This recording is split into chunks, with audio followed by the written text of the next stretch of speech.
نحمده ونصلي على رسوله الكريم أما بعد فأعوذ بالله من الشيطان الرجيم بسم الله الرحمن الرحيم سورة الحجر مکیہ سورہ حجر مکیہ ہے، مکہ میں نازل ہوئی۔ بسم اللہ الرحمن الرحیم الف لام را تلک آیات الکتاب وقرآن مبین۔ الف لام را یہ آیات ہیں کتاب الہی اور قرآن مبین کی۔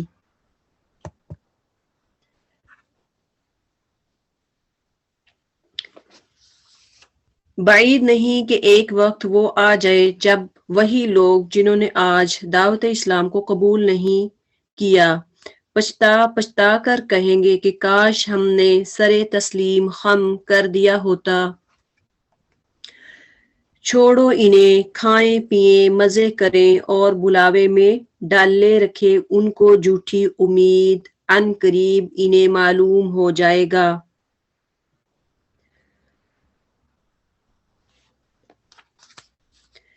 یعنی وہ لوگ جو آخرت کو بھولے ہوئے ہیں، آخرت کو چھوڑ کر، قرآن اور سنت کو چھوڑ کر صرف کھانے پینے میں، دنیاوی کاموں میں مصروف ہیں، تو ان کے بارے میں آ رہا ہے کہ عن قریب انہیں معلوم ہو جائے گا کہ دنیا میں انہوں نے رہ کے کیا کچھ کھویا، آخرت کے بارے میں، جنت کے بارے میں انہوں نے کیا کچھ کھویا۔ ہم نے اس سے پہلے جس بستی کو بھی ہلاک کیا ہے اس کے لیے خاص مہلت عمل لکھی جا چکی ہے۔ ہم نے اس سے پہلے جس بستی کو بھی ہلاک کیا اس کے لیے خاص مہلت عمل لکھی جا چکی تھی۔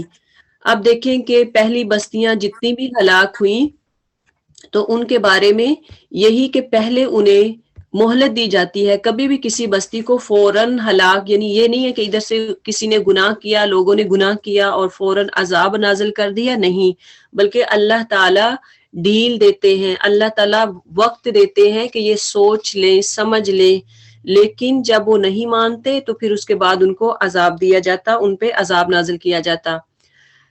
کوئی قوم نہ اپنے وقت مقرر سے پہلے ہلاک ہو سکتی ہے، نہ اس کے بعد چھوٹ سکتی ہے۔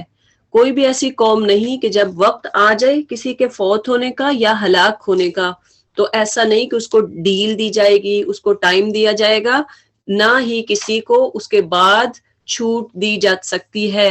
یعنی اس کو یہ نہیں ہے کہ ایک بندہ نے برائی کی تو اس کو جہنم کے عذاب سے چھوٹ دی جائے کہ چلو ابھی نہیں تو بعد میں اس کو نپٹیں گے، ایسا نہیں ہے۔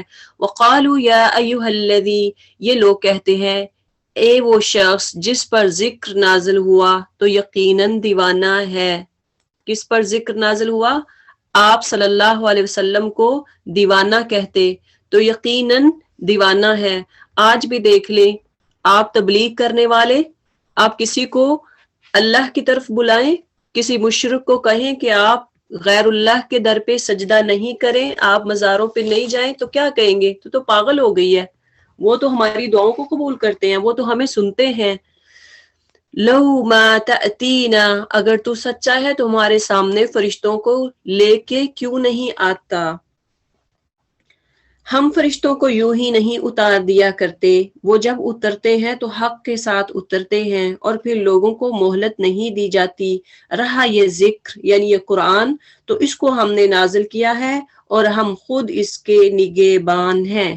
اِنَّا نَحْنُ نَزَّلْنَا الذِّکْرَ وَإِنَّا لَهُ لَحَافِظُونَ، یعنی ذکر سے مراد یہاں پہ کیا ہے؟ قرآن مجید ہے کہ اللہ تعالیٰ فرما رہے ہم نے اس کو خود نازل کیا، اللہ تعالیٰ نے قرآن کو خود نازل کیا، یہ وَإِنَّا لَهُ لَحَافِظُونَ، اور ہم ہی اس کے نگہبان ہیں۔ قرآن یعنی اس کو ایسا نہیں کہ اس میں کوئی تبدیلی کی جائے، یا یہ قرآن ایسا نہیں ہے کہ اس میں آپ کچھ اپنی مرضی کی بات مانیں اور باقی کچھ چھپا دیں، ایسا نہیں ہے۔ اللہ تعالیٰ نے حرف بحرف، لفظ بلفظ اس کی خود نگہبانی کی ہے۔ اور دیکھیں کہ آج سے 1450 سال پہلے سے آج تک قرآن نازل ہوا اور الحمدللہ حافظ قرآن ان کے سینوں میں محفوظ ہے، اور یہ کتاب کی شکل میں بھی ہمارے سامنے محفوظ ہے اور اس میں کوئی بھی زبر زیر کی بھی کمی بیشی نہیں ہے۔ اے نبی صلی اللہ علیہ وسلم، ہم تم سے پہلے بہت سی گزری ہوئی قوموں میں رسول بھیج چکے ہیں، کبھی ایسا نہیں ہوا کہ ان کے پاس کوئی رسول آیا ہو اور انہوں نے اس کا مذاق نہ اڑایا ہو، یعنی آپ پریشان نہ ہو۔ اگر آپ کا کوئی مذاق اڑاتا ہے تو آپ پریشان نہیں ہو، آپ سے پہلے بھی جو رسول آئے ان کا مذاق اڑایا گیا، ان کو تنگ کیا گیا، ان کو مجنون اور دیوانہ کہا گیا۔ لہٰذا اگر آپ بھی تبلیغ کریں، اگر آپ کسی کو دین کی دعوت دیں، تو اگر آپ کا مذاق اڑایا جائے تو آپ پریشان نہ ہوں۔ انبیاء جو ہے ان کا مذاق اڑایا گیا تو ہم کیا چیز ہیں؟ اگر ہمارا کوئی مذاق اڑاتا ہے تو ہمیں برداشت کرنا ہوگا، ہمیں صبر کرنا ہوگا۔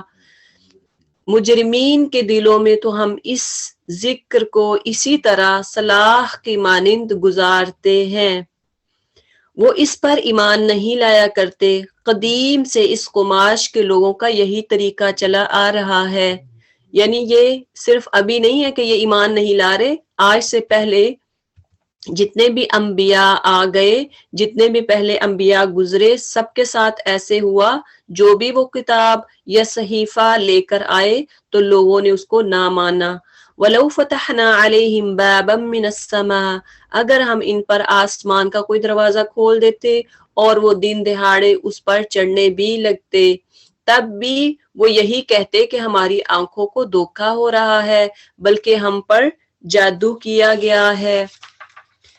یعنی جنہوں نے بات کو نہیں ماننا، وہ آپ سے چاہے 100 بار کہیں ہمیں کوئی دلیل دیں، ہمیں کوئی اتھینٹک جو ہے نا حدیث بتائیں، کوئی آیت ہمیں دکھائیں کہ جہاں پہ پردے کا ہو، جہاں پہ شرک سے منع کیا، یعنی شرک سے تو وہ کہیں گے کہ منع ہے، لیکن جہاں پہ قبروں کے آگے سجدہ ریز ہونے کے بارے میں ہو کہ یہاں پہ سجدہ نہیں کرنا، غیر اللہ کے سے نیاز، نظر و نیاز کا کہا گیا ہو، اگر آپ ان کو دلیل دکھا بھی دیں اس کے باوجود بھی وہ نہیں مانتے، کیونکہ اللہ نے ان کے دلوں پر مہر لگا دی ہوتی ہے۔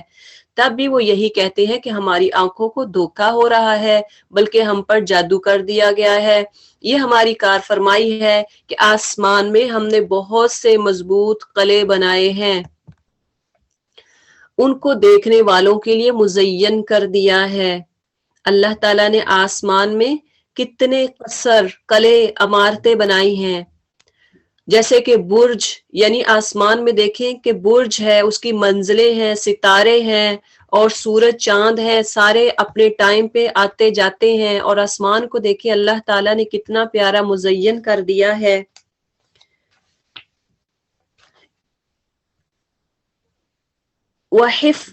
وَحَفِظْنَاهَا مِن كُلِّ شَيْطَانٍ رَجِيمٍ، اور ہر شیطان مردود سے ان کو محفوظ کر دیا گیا ہے۔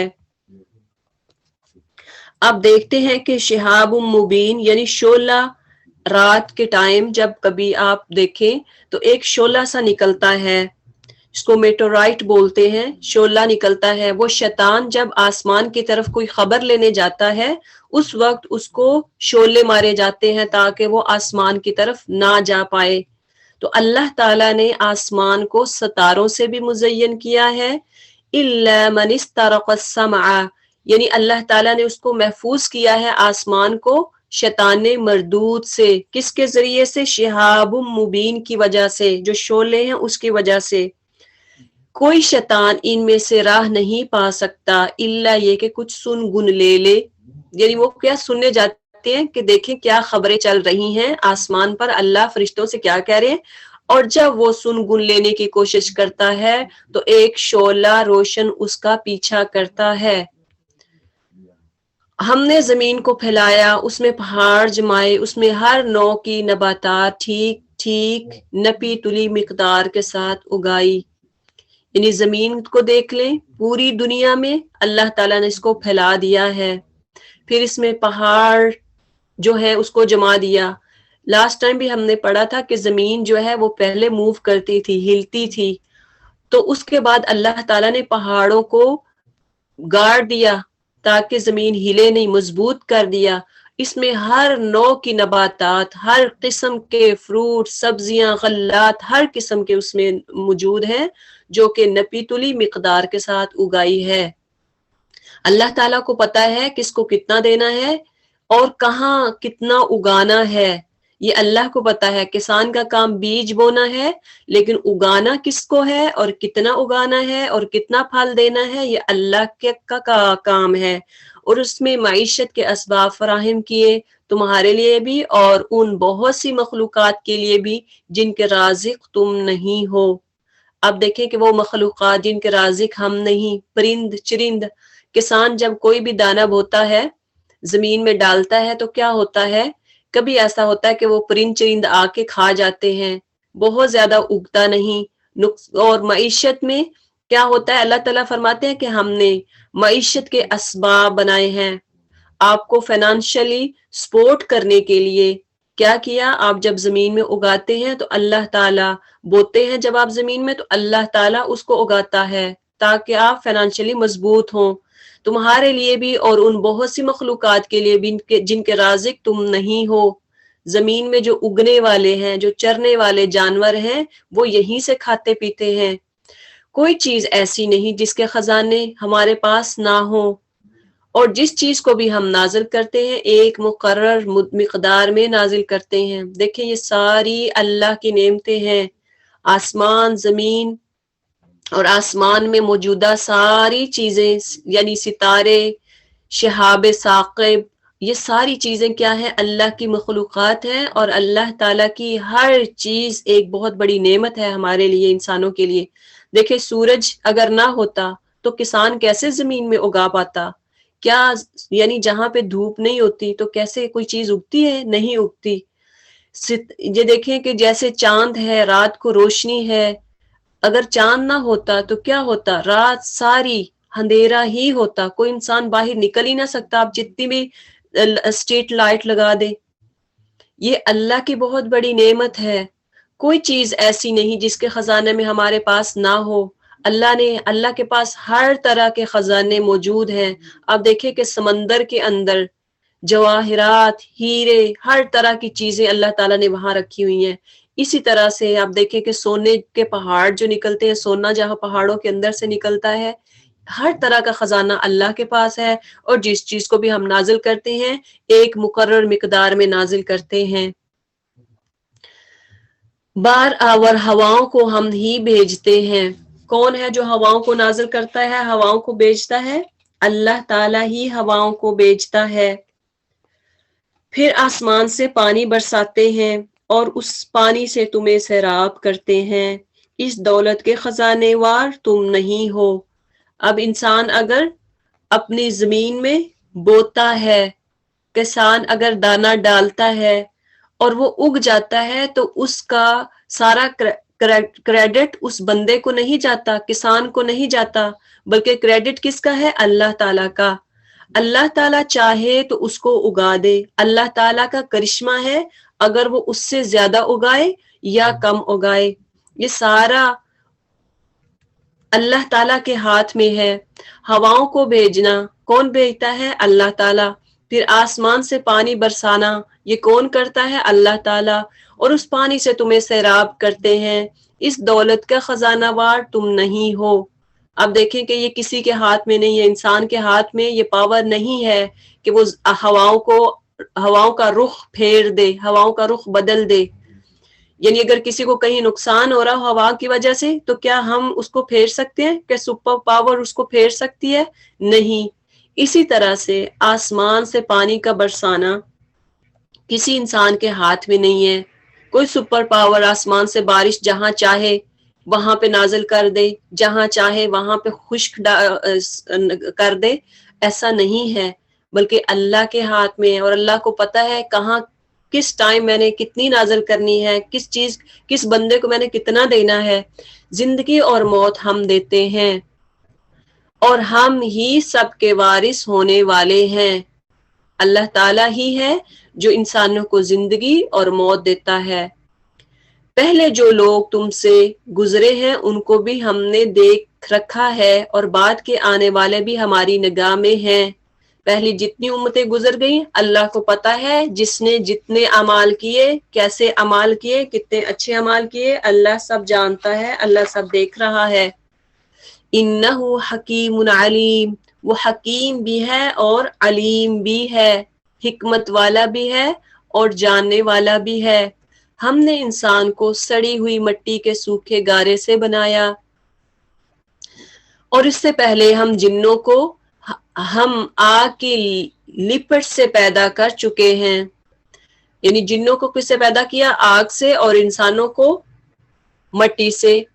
پھر یاد کرو اس وقت کو، اس موقع کو جب تمہارے رب نے فرشتوں سے کہا میں سڑی ہوئی مٹی کے سوکھے گارے سے ایک بشر پیدا کر رہا ہوں، یعنی حضرت آدم علیہ السلام کو۔ جب میں اسے پورا بنا چکوں اور اس میں اپنی روح سے کچھ پھونک دوں تو تم سب اس کے آگے سجدے میں گر جانا۔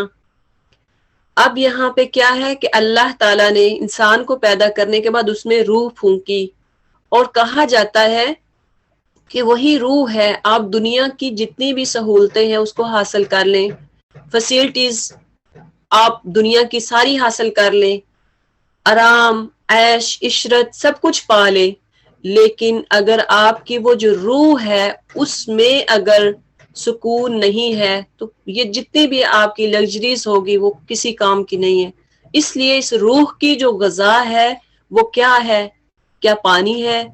کیا نباتات ہیں؟ پھول پھل ہیں؟ نہیں، آپ کی روح، میری روح کی غذا قرآن ہے، روح کی غذا اللہ کا ذکر ہے، روح کی غذا قرآن کو سمجھنا اور سننا ہے، پھر روح سکون میں آتی ہے۔ تو تم سب اس کے آگے سجدے میں گر جانا، یعنی جب میں پیدا کر لوں تو پھر اپنی روح بھی پھونک دوں تو پھر تم سارے اس کے آگے سجدے میں گر جانا، یعنی حضرت آدم علیہ السلام کے۔ چنانچہ تمام فرشتوں نے سجدہ کیا الا ابلیس، سوائے ابلیس کے، اس نے سجدہ کرنے والوں کا ساتھ انکار کر دیا، اس نے سجدہ کرنے والوں کا ساتھ دینے سے انکار کر دیا، کیونکہ دیکھیں کہ سارے فرشتوں نے سجدہ کیا سوائے ابلیس کے۔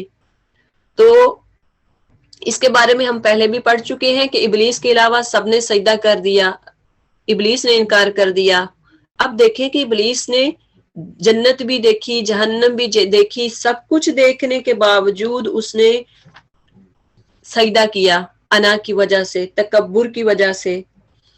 تو آگے اللہ تعالیٰ کیا کہتے ہیں؟ قال یا ابلیس، رب نے پوچھا اے ابلیس، یعنی یہ نہیں ہے کہ اس نے سجدہ نہیں کیا تو فوراً اس کو ڈانٹ ڈپٹ ڈال دی یا اس کو جنت سے نکال دیا، ایسا نہیں۔ اس کے بعد پوچھا قال یا ابلیس ما لک، رب نے پوچھا اے ابلیس تجھے کیا ہوا ہے کہ اللہ تکون مع الساجدین، کہ تو نے سجدہ کرنے والوں کا ساتھ نہ دیا۔ اب یہاں سے ہمیں بھی سبق ملتا ہے کہ کبھی کوئی غلطی کر لے تو فوراً اس کو ڈانٹنا نہیں ہے، اس پہ تنقید نہیں کرنی، اس سے پوچھنا ہے کہ آپ نے یہ کیوں کیا۔ کبھی کسی کا سوال ہمیں مانوس کرتا ہے، عجیب سا لگتا ہے، تو اس سے پوچھیں کہ آپ نے یہ کیوں کیا، کیوں ایسی بات کی۔ تو اللہ تعالیٰ نے بھی ابلیس سے جب اس سے غلطی ہوئی تو پوچھا کہ ہو سکتا ہے اس نے غلطی سے کیا ہو، تو کیوں آپ نے سجدہ نہیں کیا؟ تو کیا کہا اس نے؟ قال لم اکن لاسجد لبشر، اس نے کہا میرا یہ کام نہیں ہے کہ میں اس بشر کو سجدہ کروں جسے تو نے سڑی ہوئی مٹی کے سوکھے گارے سے پیدا کیا۔ اب یہاں سے پھر اس نے تکبر کیا کہ سڑی ہوئی انسان ایک مٹی سے پیدا ہوا، اس لیے میں آگ سے پیدا ہوا ہوں تو میں اس کو سجدہ نہیں کروں گا۔ اللہ نے فرمایا فاخرج منہا فانک رجیم، اچھا تو نکل جا یہاں سے کیونکہ تو مردود ہے، اب روز جزا تک تجھ پر لعنت ہے۔ قال ربی، اس نے عرض کیا میرے رب۔ اب یہاں بھی انکار کرنے کے بعد پھر کیا کہہ رہے ہیں؟ او میرے اللہ، میرے رب۔ اب کہا جاتا ہے کہ ابلیس جو تھا وہ ڈرنے والا تھا اللہ سے اور مسلم تھا، کیونکہ اللہ کی ہر بات سنتا تھا سوائے اس بات کے، اس نے جنت جہنم سب کچھ دیکھ رکھا تھا، صرف اس نے ایک بات نہ مانی جس کی وجہ سے اس کو دھتکار دیا گیا، جنت سے نکال دیا گیا۔ اور ہم دیکھیں کہ ہم کتنی غلطیاں کرتے ہیں، کچھ تو انجانے میں کر جاتے ہیں، ہمیں پتہ نہیں چلتا، اور کچھ جان بوجھ کر کرتے ہیں۔ ہمیں اندازہ ہوتا ہے کہ یہ غلطی ہے اور میں کر رہا ہوں. آپ دیکھیں کہ چغلی ہے، غیبت ہے، ہمیں پتا ہے یہ گناہ کا کام ہے، اس کے باوجود اگر کرتے جائیں گے. ہم ایسے کام بھی ہے جو ہم جان بوجھ کر بھی کر جاتے ہیں، اور ہم اللہ تعالی ہمیں مہلت دے رہا ہے، ڈیل دے رہا ہے.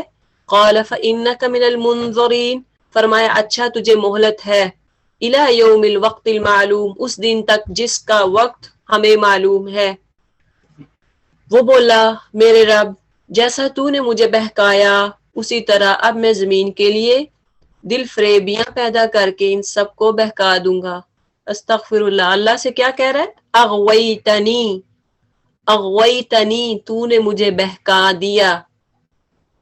ہم بھی جب کوئی برا کام کرتے ہیں تو ہم کہہ دیتے ہیں ہم کیا کریں، اللہ نے تو شریعت ہی اتنی ٹف بنا دی ہے، اتنی مشکل بنا دی ہے، ہم کیسے عمل کریں گے. وہ کام ہم لیتے ہیں جو ہمیں اپنی ذات کے لیے فائدہ مند ہو، وہ بات کو تسلیم نہیں کریں گے کہ جو ہماری ذات کے خلاف ہو. شریعت جو ہے انسانی فطرت کے مطابق بنائی گئی ہے، تو انسان کبھی بھی اللہ پہ بلیم نہ کرے کہ اللہ نے مجھے اس طرح کیا ہے.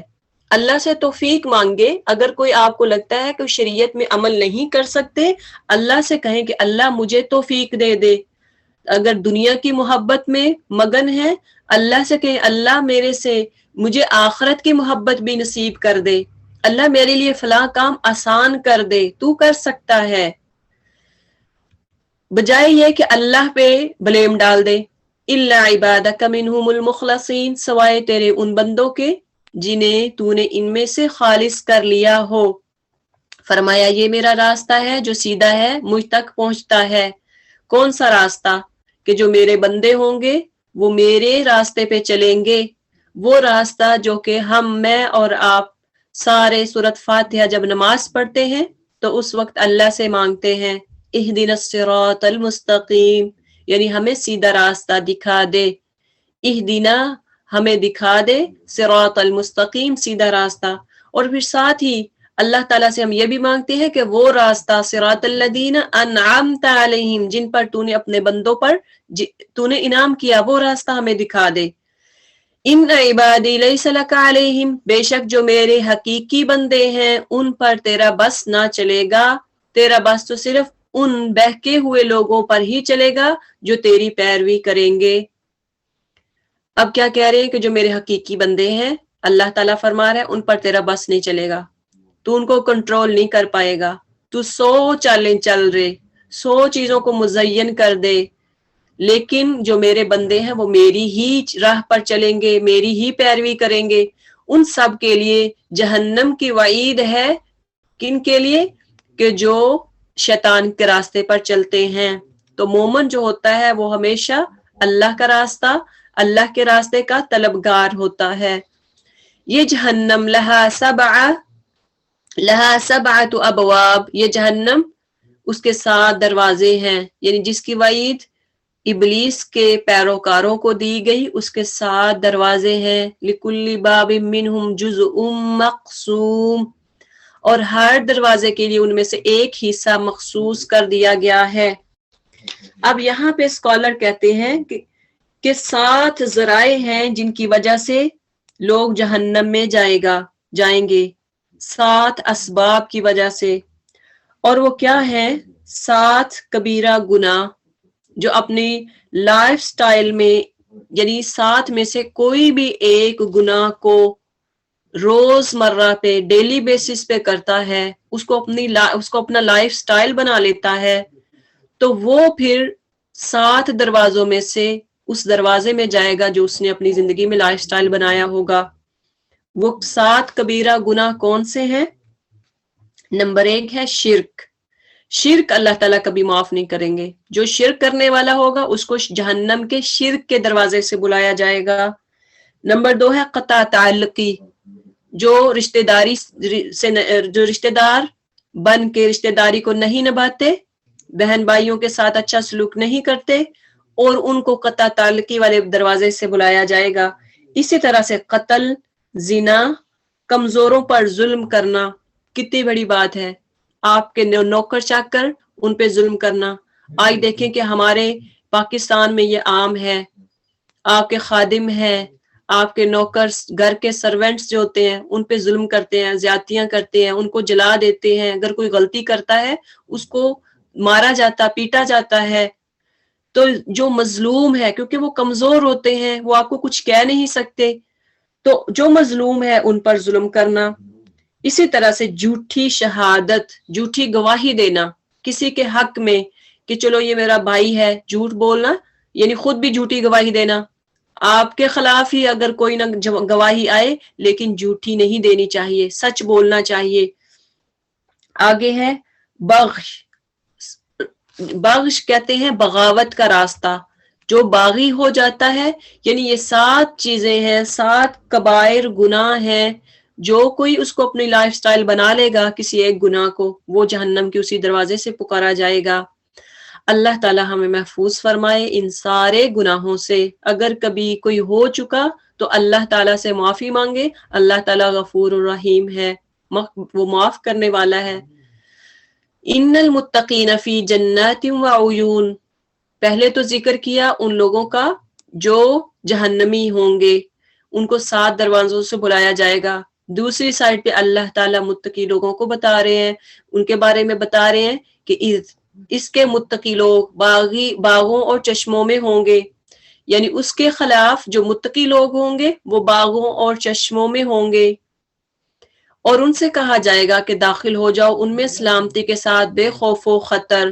ادخلوها بسلام، جنت، ہاں کی ضمیر جو ہے وہ جنت کی طرف ہے، یعنی جنت میں بغیر کسی ڈر کے، بغیر کسی خطرے کے داخل ہو جاؤ، اور ان کے دلوں میں جو تھوڑی بہت کھوٹ کپٹ ہوگی اسے ہم نکال دیں گے، اور آپس میں بھائی بھائی بن کر آمنے سامنے تختوں پر بیٹھے ہوں گے۔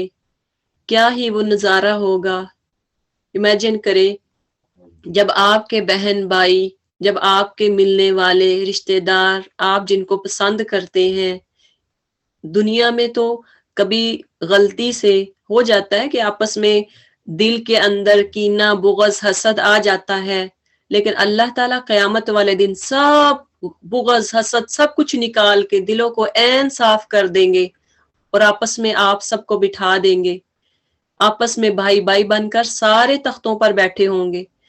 تو آپ چاہتے ہیں کہ اگر میرا بہن بھائی جنت میں جائے، میرے سامنے تختوں پر بیٹھا ہو جیسے میں بیٹھی ہوں، تو پھر ان کو دین کی طرف لائیں، ان کو تبلیغ کریں، ان کو قرآن کے ساتھ جوڑیں، خود بھی جڑیں، ان کو بھی قرآن کے ساتھ جوڑیں۔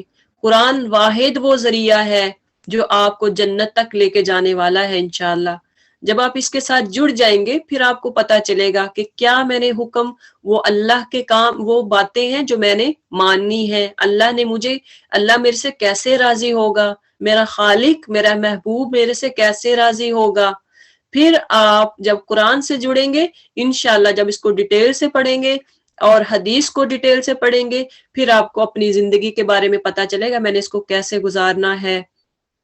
انہیں نہ وہاں کسی مشقت سے پالا پڑے گا، یعنی ایک تو تختوں پر آمنے سامنے بیٹھے ہوں گے، دوسرا کسی مشقت سے پالا نہیں پڑے گا۔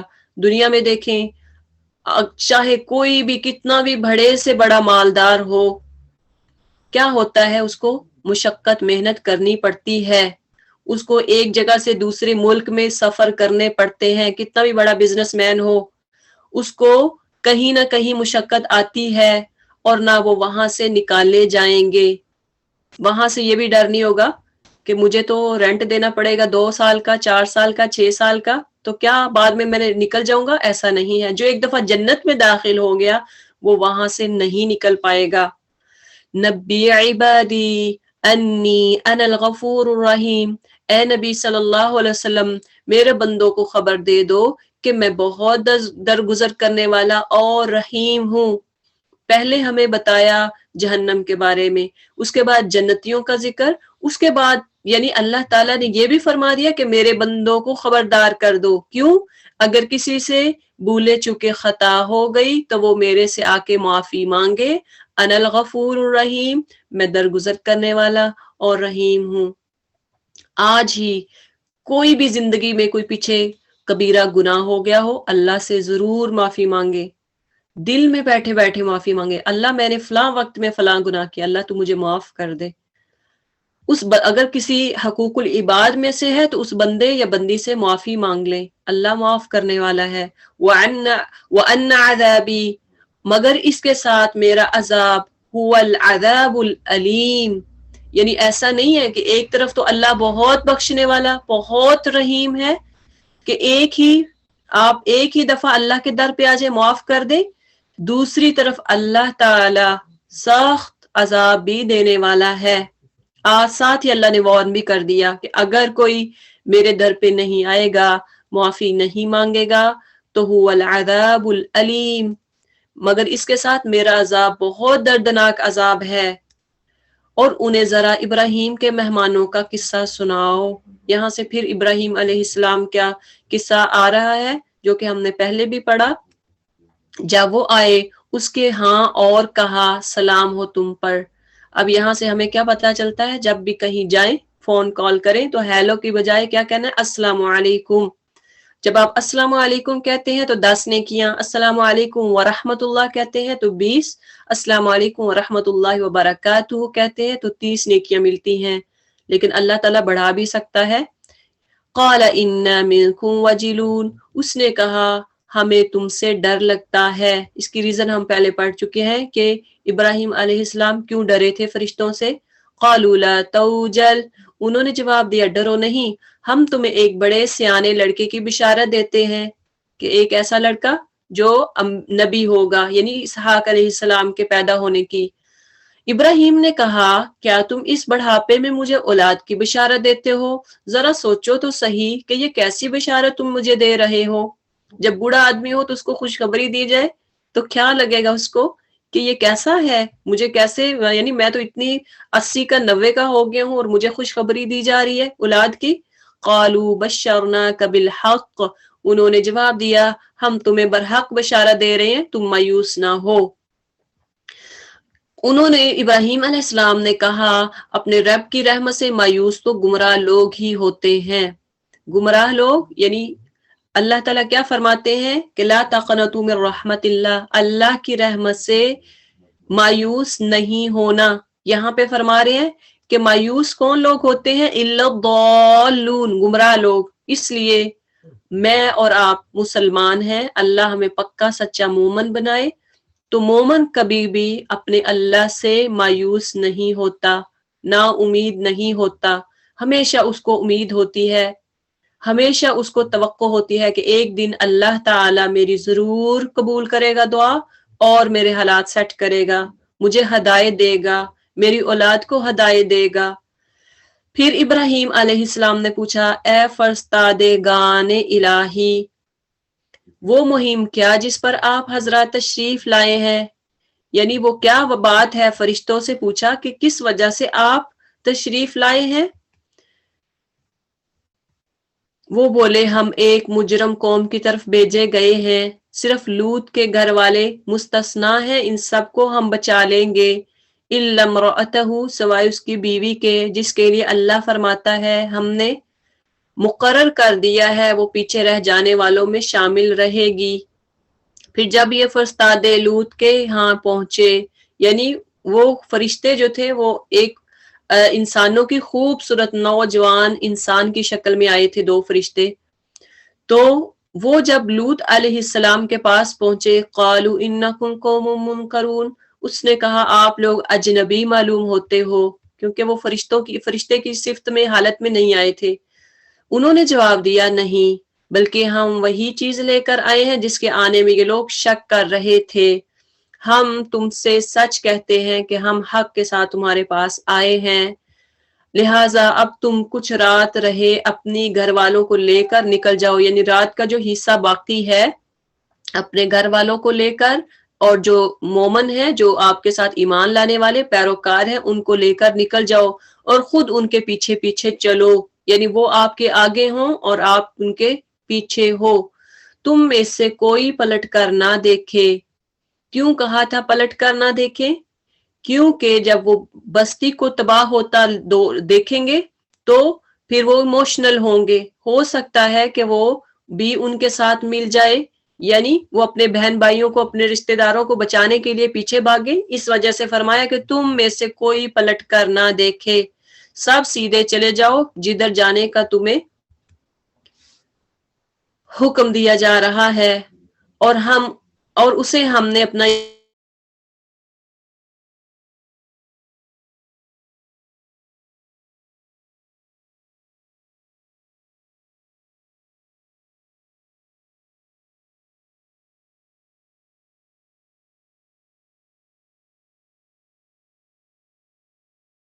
وجہ کیا تھی کہ وہ کیوں چاہتے تھے کہ وہ لوط علیہ السلام کے گھر آئیں، اور کیونکہ انہوں نے دو نوجوان مردوں کو دیکھ لیا تھا، اور ہومو سیکچولیٹی یعنی مردوں کے ساتھ آپس میں تعلقات رکھنا، مرد مردوں کے ساتھ اور عورت عورتوں کے ساتھ، تو یہ گناہ کا کام ہے اور لواطت ہے جو کہ حرام ہے، اور اس پر اللہ تعالیٰ نے اسی وجہ سے ان پر عذاب نازل کیا تھا۔ قال ان هؤلاء، لوگوں نے کہا بھائیو یہ میرے مہمان ہیں، لوط علیہ السلام نے کہا بھائیو یہ میرے مہمان ہیں، میری فضیحت نہ کرو، میری انسلٹ نہ کرو، واتقوا اللہ، اللہ سے ڈرو، مجھے رسوا نہ کرو، کیونکہ مہمانوں کے ساتھ جب آپ سامنے جب رسوا ہوتے ہیں تو اس میں آپ کی بھی انسلٹ ہوتی ہے، آپ کو کوئی تنگ کرتا ہے آ کے تو اس میں پھر مہمانوں کی بھی انسلٹ اور آپ کی بھی ہے۔ قالوا ولم ننهك عن العالمین، وہ بولے کیا ہم بارہا تمہیں منع نہیں کر چکے کہ دنیا بھر کے ٹھیکے دار نہ بنو، یعنی تم آئے بڑے ہمیں منع کرنے والے۔ لوط نے عاجز ہو کر کہا اگر تمہیں کچھ کرنا ہی ہے، جب وہ تنگ آ گئے، ان کی بدماشیوں سے ہار گئے، تھک گئے، ان کی منتیں کر کر کے کہ تم مہربانی کر کے ان دو بندوں کے پاس نہیں جانا، یعنی تم نے میرے مہمانوں کے پاس نہیں جانا، مجھے ذلیل نہیں کرنا، تو کیا ہوا کہ پھر تنگ ہار کے انہوں نے کہا اگر تمہیں کچھ کرنا ہی ہے تو میری یہ بیٹیاں موجود ہیں، یعنی ان کے ساتھ شادیاں کرو اور ان کے ساتھ زندگی گزارو۔ تو پھر انہوں نے کیا کہا، تیری جان کی قسم اے نبی، اس وقت ان پر ایک نشہ سا چڑھا ہوا تھا، یعنی جو قوم لوط تھی ان پر ایک نشہ سا چڑھا ہوا تھا جس پہ وہ آپے سے باہر ہوئے جاتے تھے، آخرکار وہ پھٹتے ہی ان کو ایک زبردست دھماکے نے آ لیا اور ہم نے اس بستی کو تلپٹ کر کے رکھ دیا، یعنی الٹ پلٹ کر دیا، اور ان پر پکی ہوئی مٹی کے پتھروں کی بارش برسا دی۔ کیا حال ہوگا اس وقت جب زمین کو اٹھا کر آسمان کی طرف، گھر کو اٹھا کر آسمان کی طرف پھینک دیا جائے اور چھت کو اٹھا کر زمین بوس کر دیا جائے، تو کیا ہی وہ بری حالت ہوگی، یعنی ایک دھماکے کی صورت ہو اور پوری بستی کو الٹا پلٹا دیا جائے اور اللہ تعالیٰ پکی ہوئی مٹی کے پتھروں کی بارش بھی برسا دے۔ استغفر اللہ، تو کتنا بڑا عذاب ہے جو ان پر آیا۔ آج دیکھیں کہ اللہ تعالیٰ یہ لواطت جو ہے آج بھی ہو رہی ہے، آج بھی اس کو فروغ مل رہا ہے، لیکن اللہ تعالیٰ عذاب کیوں نہیں بھیج رہے؟ کیونکہ اس میں ایسے لوگ بھی ہیں جو اس میں منع کرنے والے ہیں، جو اس سے روکنے والے، اس سے نفرت کرنے والے ہیں، اس وجہ سے اللہ تعالیٰ نیک لوگوں کے ہوتے ہوئے کسی بھی قوم پر اس طرح کا عذاب نہیں بھیجتے۔ اس واقعے میں بڑی نشانیاں ہیں ان لوگوں کے لیے جو صاحب فراست ہیں، جو عقل والے ہیں، ان کے لیے بڑی نشانیاں ہیں، اور وہ علاقہ جہاں یہ واقعہ پیش آیا تھا گزرگاہ عام پر واقعہ ہے، جیسے کہیں نا شاعرہ عام، یعنی راستے میں موجود ہے، تو وہاں پہ لوگ دیکھ سکتے ہیں۔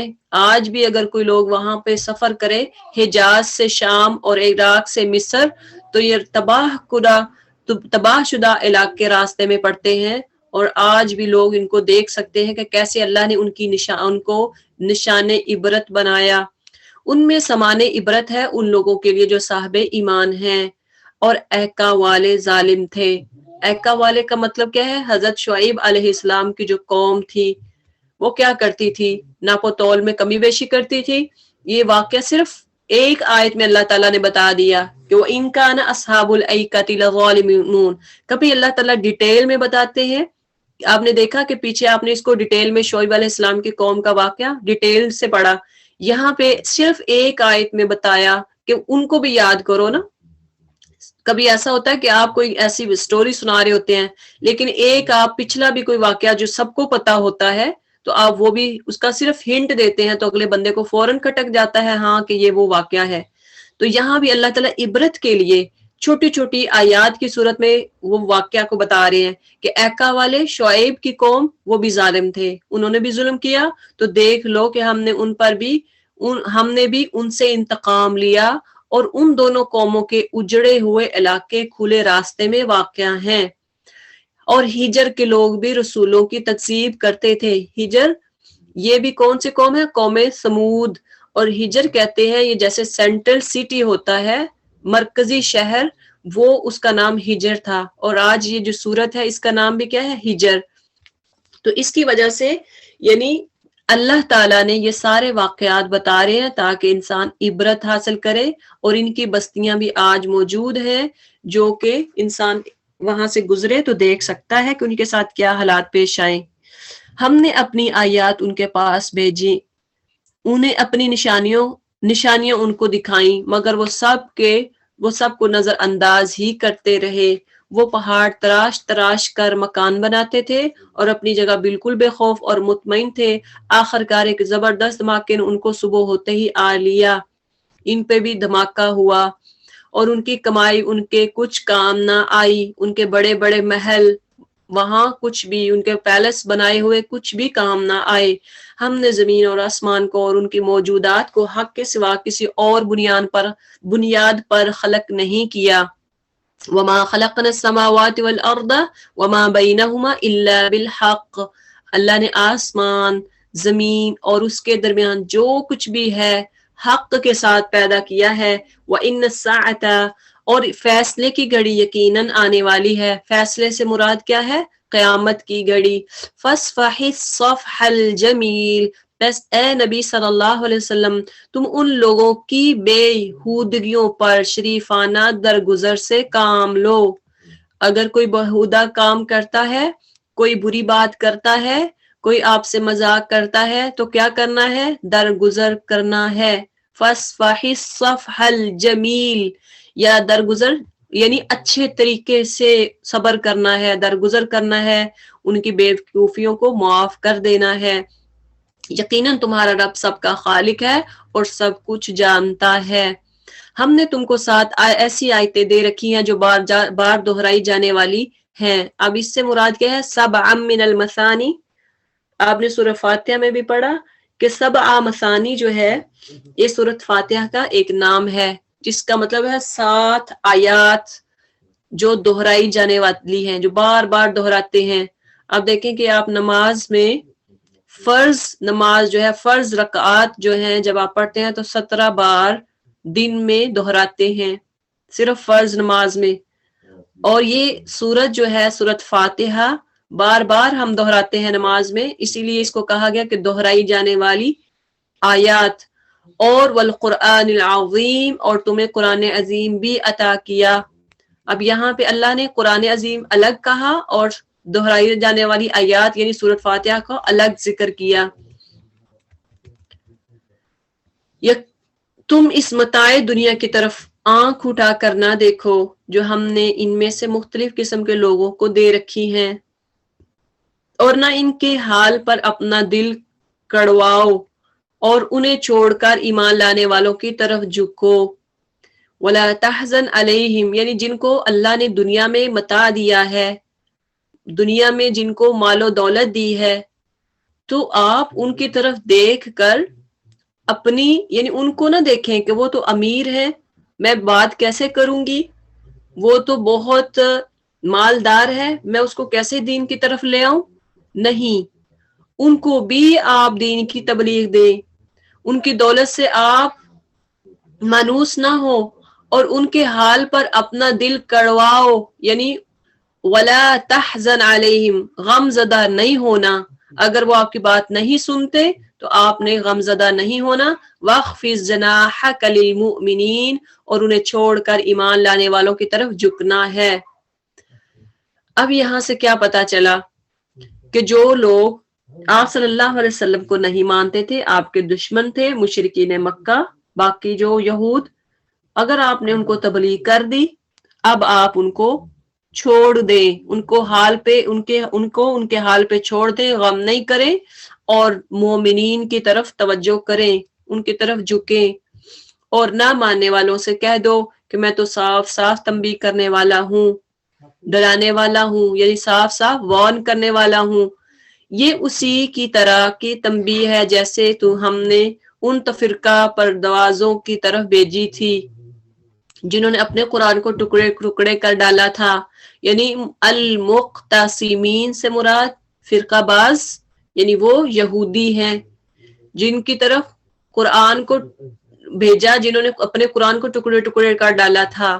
یہاں قرآن سے مراد یہ ہمارا قرآن نہیں ہے، نبی صلی اللہ علیہ وسلم کی کتاب مراد نہیں ہے، بلکہ تورات مراد ہے کہ انہوں نے تورات جو ان کو دی گئی تھی انہوں نے اس کو ٹکڑے ٹکڑے سے مطلب یہ نہیں کہ پھاڑ دینا، بلکہ کچھ احکامات پر عمل کرنا اور کچھ احکامات پر نہ عمل کرنا۔ تو اس وجہ سے یہاں پہ قرآن کس کو کہتے ہیں؟ وہ کتاب جو بار بار پڑھی جانے والی ہو۔ تو قرآن ایک ایسی کتاب ہے جو بار بار پڑھی جاتی ہے، اس لیے یعنی یہاں پہ قرآن کا ذکر آیا، لیکن یہاں قرآن سے مراد کیا ہے؟ تورات ہے جو موسیٰ علیہ السلام کو دی گئی تھی۔ تو قسم ہے تیرے رب کی، ہم ضرور ان سب سے پوچھیں گے کیا کہ تم کیا کرتے رہے ہو، عما کانوا یعملون، دنیا میں رہ کے کیا کیا، جوانی کیسے گزاری، بڑھاپا کیسے گزارا، بچپن کیسے گزارا، اللہ تعالیٰ ضرور پوچھیں گے اپنی زندگی کو وقت کو کہاں ضائع کیا۔ فَاصْدَعْ بِمَا تُؤْمَرُ، پس اے نبی صلی اللہ علیہ وسلم جس چیز کا تمہیں حکم دیا جا رہا ہے اسے ہانکے پکارے کہہ دو اور شرک کرنے والوں کی ذرا پرواہ نہ کرو۔ کیا ہے؟ فَاصْدَعْ بِمَا تُؤْمَرُ، جو آپ کو حکم دیا گیا ہے اس کو آپ کہہ دیں، لوگوں کو بتا دیں۔ یہاں مجھے اور آپ کو بھی یہی سبق ملتا ہے کہ آپ جو پڑھ لیں، جو آپ کو بات کا پتہ چل جائے، وہ پھر چاہے آپ کو پتہ چلے کہ میں اگر یہ بات دوسروں کو بتاؤں گا تو مجھے مذاق کی نظر سے دیکھا جائے گا، میرے پہ لوگ انگلیاں اٹھائیں گے، مجھے مذاق کریں گے، کوئی بات نہیں، ہاں کہ جیسے بھی آپ ان کو پکاریں ان کو بتا دیں، وَأَعْرِضْ عَنِ الْمُشْرِكِينَ، اور شرک کرنے والوں کو ذرا پرواہ نہ کریں، آپ نہ پرواہ کریں کہ وہ مجھے کیا باتیں کرے گا۔ اگر میں کسی کو کہوں کہ غیر اللہ کے آگے جھکنا نہیں ہے، نظر و نیاز سب اللہ کے علاوہ کوئی بھی نظر و نیاز کرتا ہے تو وہ حرام ہے، جائز نہیں ہے، کہہ دیں کوئی بات نہیں، شرک کرنے والوں کی پرواہ نہیں کرنی، تمہاری طرف سے ہم ان مذاق اڑانے والوں کی خبر لینے کے لیے کافی ہیں۔ آپ بھی دیکھ لیں کہ یہاں پہ اگر کوئی مذاق اڑاتا ہے تو کیا کہنا ہے؟ اللہ کافی ہے، اللہ کافی ہے میرے لیے۔ تو اس وقت اللہ حساب کرنے والا، وہ ضرور ان سے حساب لے گا۔ آپ کا میرا کام کیا ہے؟ تبلیغ کرنا، لوگوں کو بتانا۔ جو اللہ کے ساتھ کسی اور کو بھی خدا قرار دیتے ہیں عنقریب انہیں معلوم ہو جائے گا۔ ہمیں معلوم ہے کہ جو باتیں یہ لوگ تم پر بناتے ہیں ان سے تمہارے دل کو سخت کوفت ہوتی ہے۔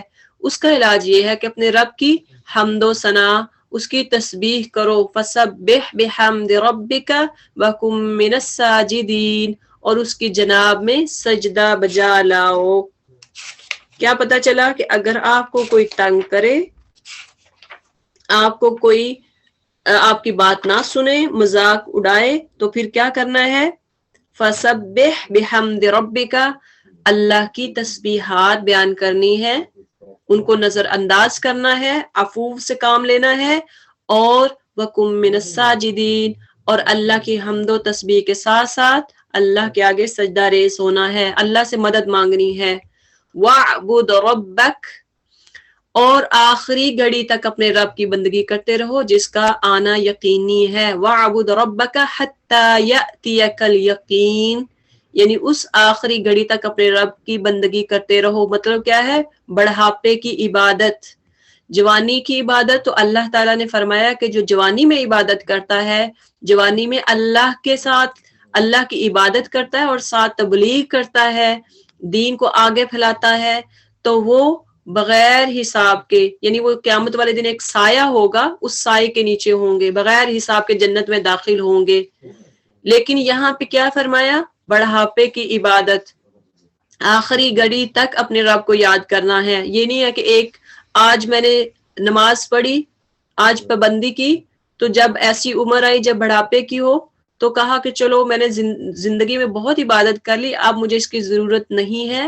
نہیں، کیونکہ آخری گھڑی کا جو عمل ہوگا وہی دیکھا جائے گا کہ آخری عمل آپ نے کیسا کیا، اسی پہ ہی آپ کے اعمال کو جانچا پڑتالا جائے گا. اور یہ وہ قیامت ہے جس کا آنا برحق ہے. آگے ہم شروع کر رہے ہیں سورہ نحل.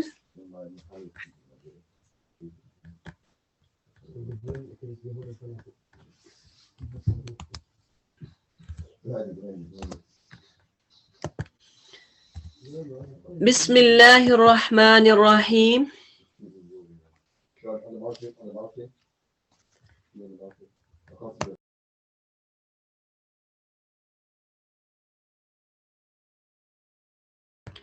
اب اس صورت میں اللہ تعالیٰ کی اتنی نعمتیں ہیں، اگر آپ اس کو لکھ لینا تو دیکھیے گا لسٹ پوری اللہ تعالیٰ نے ایک لسٹ دی ہے کہ کیا کیا اللہ تعالیٰ نے دیا. اللہ تعالیٰ بتا رہے ہیں کہ میں نے تم پہ یہ فضل کیا، یہ رحمت کی، یہ انعام کیا، اور تم کیا کر رہے ہو. یعنی دلائل دلوں کو مائل کرنے والا انداز ہے کہ اگر انسان صحیح طرح سے پڑھ لے تو انسان کا جو دل ہے وہ اللہ کی طرف مائل ہو جائے گا. اس میں مختلف نعمتوں کا ذکر ہے، اور یہ سورہ ہجرت سے پہلے کی ہے. ہجرت سے جسٹ یعنی کہہ لیں کہ ادھر سے یہ سورت نازل ہوئی اور اس کے بعد ہجرت کا آغاز ہو گیا. تو کیونکہ اس وقت کا جو دور تھا جب ہجرت سے پہلے مشرکین آپ صلی اللہ علیہ وسلم کو اور کفار کو بہت زیادہ اذیتیں دیتے تھے، اور بار بار آپ صلی اللہ علیہ وسلم کو اور صحابہ کو تکلیف دیتے تھے، جس پر یہ سورہ نازل ہوئی. اتا امر اللہ فلا تستعجلوه سبحانہ وتعالی عما یشرکون. آ گیا اللہ کا فیصلہ، اب اس کے لیے جلدی نہ مچاؤ، پاک ہے وہ اور بالا و برتر ہے اس شرک سے جو یہ لوگ کر رہے ہیں.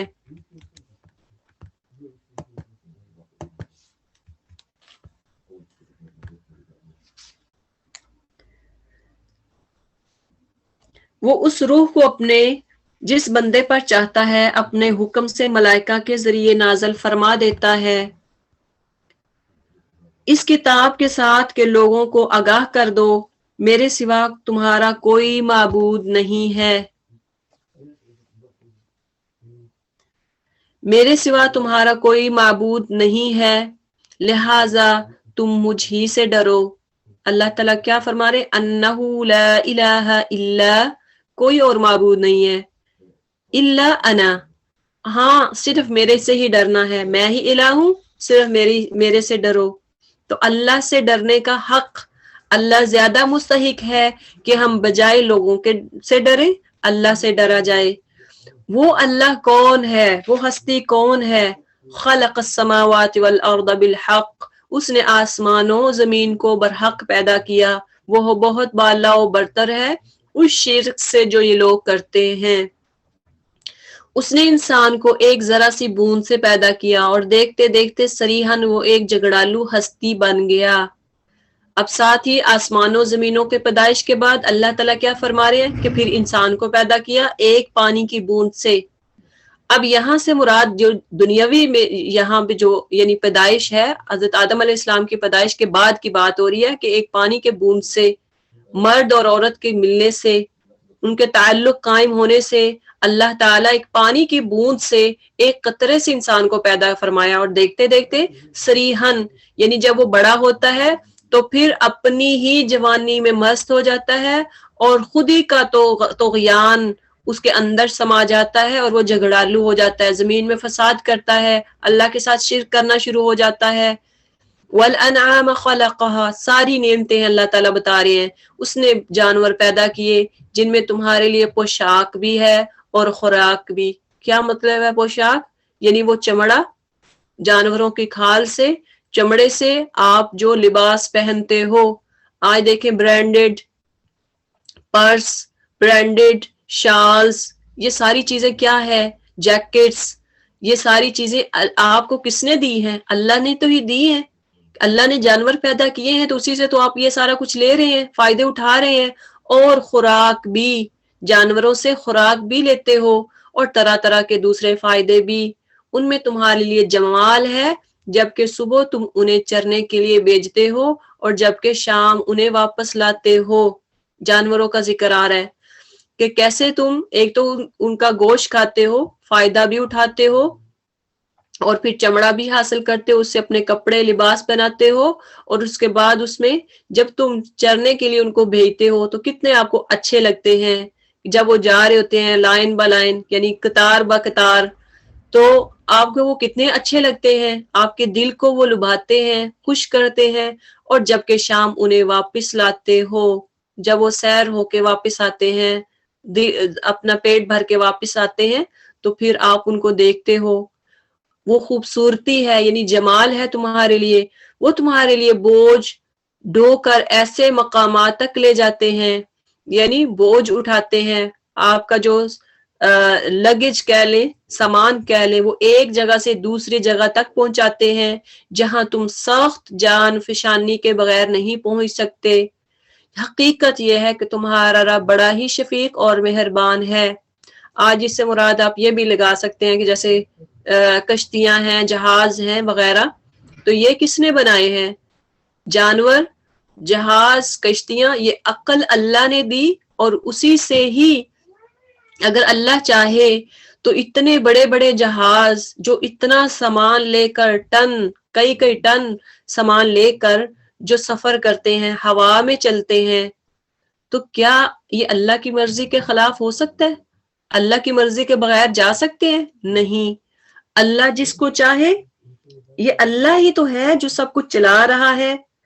آپ ایک چھوٹی سی چیز بھی آپ آسمان کی طرف پھینکے فوراً نیچے آ جائے گی.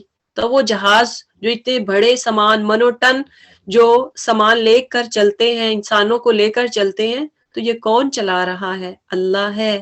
وَتَحْمِلُ أَثْقَالَكُمْ إِلَى بَلَدٍ، وہ تمہارے لیے بوجھ ڈھو کر ایسے ایسے مقامات تک لے جاتے ہیں جہاں تم سخت جان فشانی کے بغیر نہیں پہنچ سکتے تھے. حقیقت یہ ہے کہ تمہارا رب بڑا ہی شفیق اور مہربان ہے. اس نے گھوڑے اور خچر اور گدھے پیدا کیے تاکہ تم ان پر سوار ہو، وہ تمہاری زندگی کی رونق بنے، اور وہ بہت سی چیزیں تمہارے فائدے کے لیے پیدا کرتا ہے جن کا تمہیں علم بھی نہیں ہے. اب دیکھیں کہ یہ تو جو ظاہری ہمیں چیزیں نظر آ رہی، گھوڑے، خچر، گدھے، یہ چیزیں اللہ نے بتا دی، لیکن اس میں دیکھیں کہ کتنے اور اینیملز ایسے ہیں کہ جن کے نام یہاں پہ نہیں ہے. کتنے اینیمل جنگلی بھی ہوتے ہیں، اور جو آپ گھروں میں پالتے ہیں وہ بھی ہیں. سارے ہر طرح کے اینیمل اس میں شامل ہیں، اور اللہ ہی کے ذمے ہے سیدھا راستہ بتانا، جبکہ راستے ٹیڑھے بھی ہیں. اگر وہ چاہتا تو تم سب کو ہدایت دے دیتا. وہ اللہ ہی ہے جس نے آسمان سے تمہارے لیے پانی برسایا جس سے تم خود بھی سراب ہوتے ہو اور تمہارے جانوروں کے لیے بھی چارہ ہے.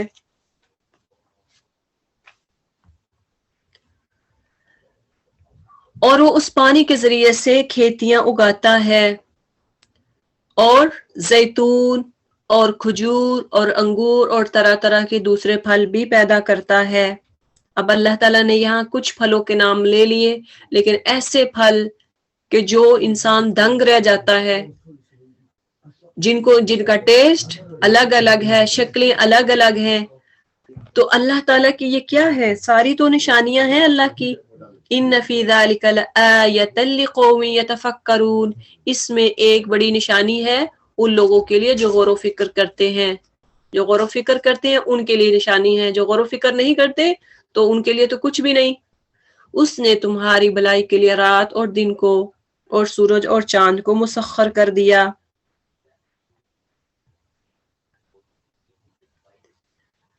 والنجوم مسخرات بأمرہ، اور سب ستارے بھی اسی کے حکم سے مسخر ہیں. اس میں بہت سی نشانیاں ہیں ان لوگوں کے لیے جو عقل سے کام لیتے ہیں، جو عقل سے سبق لیتے ہیں، جو اس سے سبق حاصل کرتے ہیں. وما ذرأ لکم، اور یہ بہت سی رنگ برنگ کی چیزیں اس نے تمہارے لیے زمین میں پیدا کر رکھی ہیں. ان میں بھی ضرور نشانی ہے ان لوگوں کے لیے جو سبق حاصل کرنے والے ہیں. پہلے کیا فرمایا؟ نشانیاں ہیں عقل والوں کے لیے، اور یہاں پہ فرمایا کہ یہ نشانیاں ہیں جو سبق حاصل کرتے ہیں ان کے لیے۔ تو یہاں پہ کیا کہا جا رہا ہے کہ مومن کو قدرت والا مزاج اپنانا ہوگا، نیچرل مزاج مومن کو اپنانا ہوگا، جو 24 گھنٹے، آپ دیکھیے کہ سورج، چاند، ستارے 24 گھنٹے کیا کرتے ہیں؟ 7 دن 24 گھنٹے اللہ کی خدمت میں، آپ کی خدمت میں لگے رہتے ہیں، یعنی اللہ کا حکم مانتے ہوئے آپ کی خدمت میں لگے رہتے ہیں 24 آورز 7 days، ایک بھی منٹ جو ہے نا وہ ادھر ادھر نہیں ہوتے۔ کبھی دیکھا ہے کہ 1 منٹ سورج آپ سے غائب ہو جائے یا چاند رات کو چلا جائے؟ نہیں، یہ اللہ کی نشانیاں ہیں اگر آپ اس میں غور کریں تو۔ اور اسی طرح مومن جو ہے وہ اس کو بھی قدرت کا جو نیچرل وے ہے اس کو اپنانا ہوگا، یعنی یہ نہیں کہ عبادت، قرآن رمضان آیا تو صرف قرآن پڑھا، دورہ قرآن کیا بس، اس کے بعد جو 11 مہینے ہیں اس میں بالکل قرآن کو ہاتھ نہ لگایا، یا پھر بالکل کسی بھی کلاس میں نہ گئے، دورہ قرآن نہ کیا، یا باقی جو کلاسیں ہوتی ہیں قرآن کی وہ اٹینڈ نہ کی۔ ایسا نہیں ہونا چاہیے۔ قدرت کا نظام، قدرت کا رویہ اپنائیں۔ وَمَا ذَرَأَ لَكُمْ، اور یہ بہت سی رنگ برنگ کی چیزیں اس نے تمہارے لیے زمین میں پیدا کی۔ دیکھیں کتنی خوبصورت چیزیں، اگر آپ باہر دیکھیں تو کتنی خوبصورت سینری ہے جو آپ دیکھتے ہیں، نظارے ہیں، آپ کی آنکھوں کو بھلا لگتا ہے۔ وہی ہے جس نے تمہارے لیے سمندر کو مسخر کر رکھا ہے تاکہ تم اس سے تر و تازہ گوشت لے کر کھاؤ، اور اس سے زینت کی وہ چیزیں نکالو جنہیں تم پہنا کرتے ہو۔ سمندر بھی اللہ کی بہت بڑی نعمت ہے۔ تم دیکھتے ہو کہ کشتی سمندر کا سینہ چیرتی ہوئی چلتی ہے۔ یہ سب کچھ اس لیے ہے کہ تم اپنے رب کا فضل تلاش کرو اور اس کے شکر گزار بنو۔ وَأَلْقَى فِي الْأَرْضِ رَوَاسِيَ، اور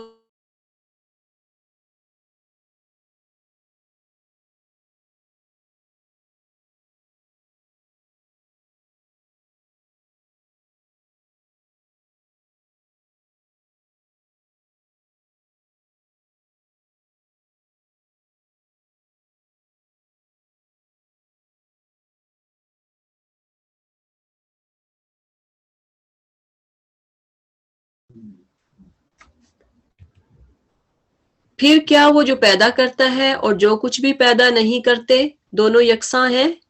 اب اللہ تعالیٰ نے اتنی نعمتیں بتلانے کے بعد کیا فرمایا؟ أَفَمَن يَخْلُقُ كَمَن لَّا يَخْلُقُ، ایک بندہ، ایک ذات جو پیدا کرنے والی ہے، اور ایک جو کچھ بھی نہیں بنا سکتے، کیا دونوں برابر ہیں؟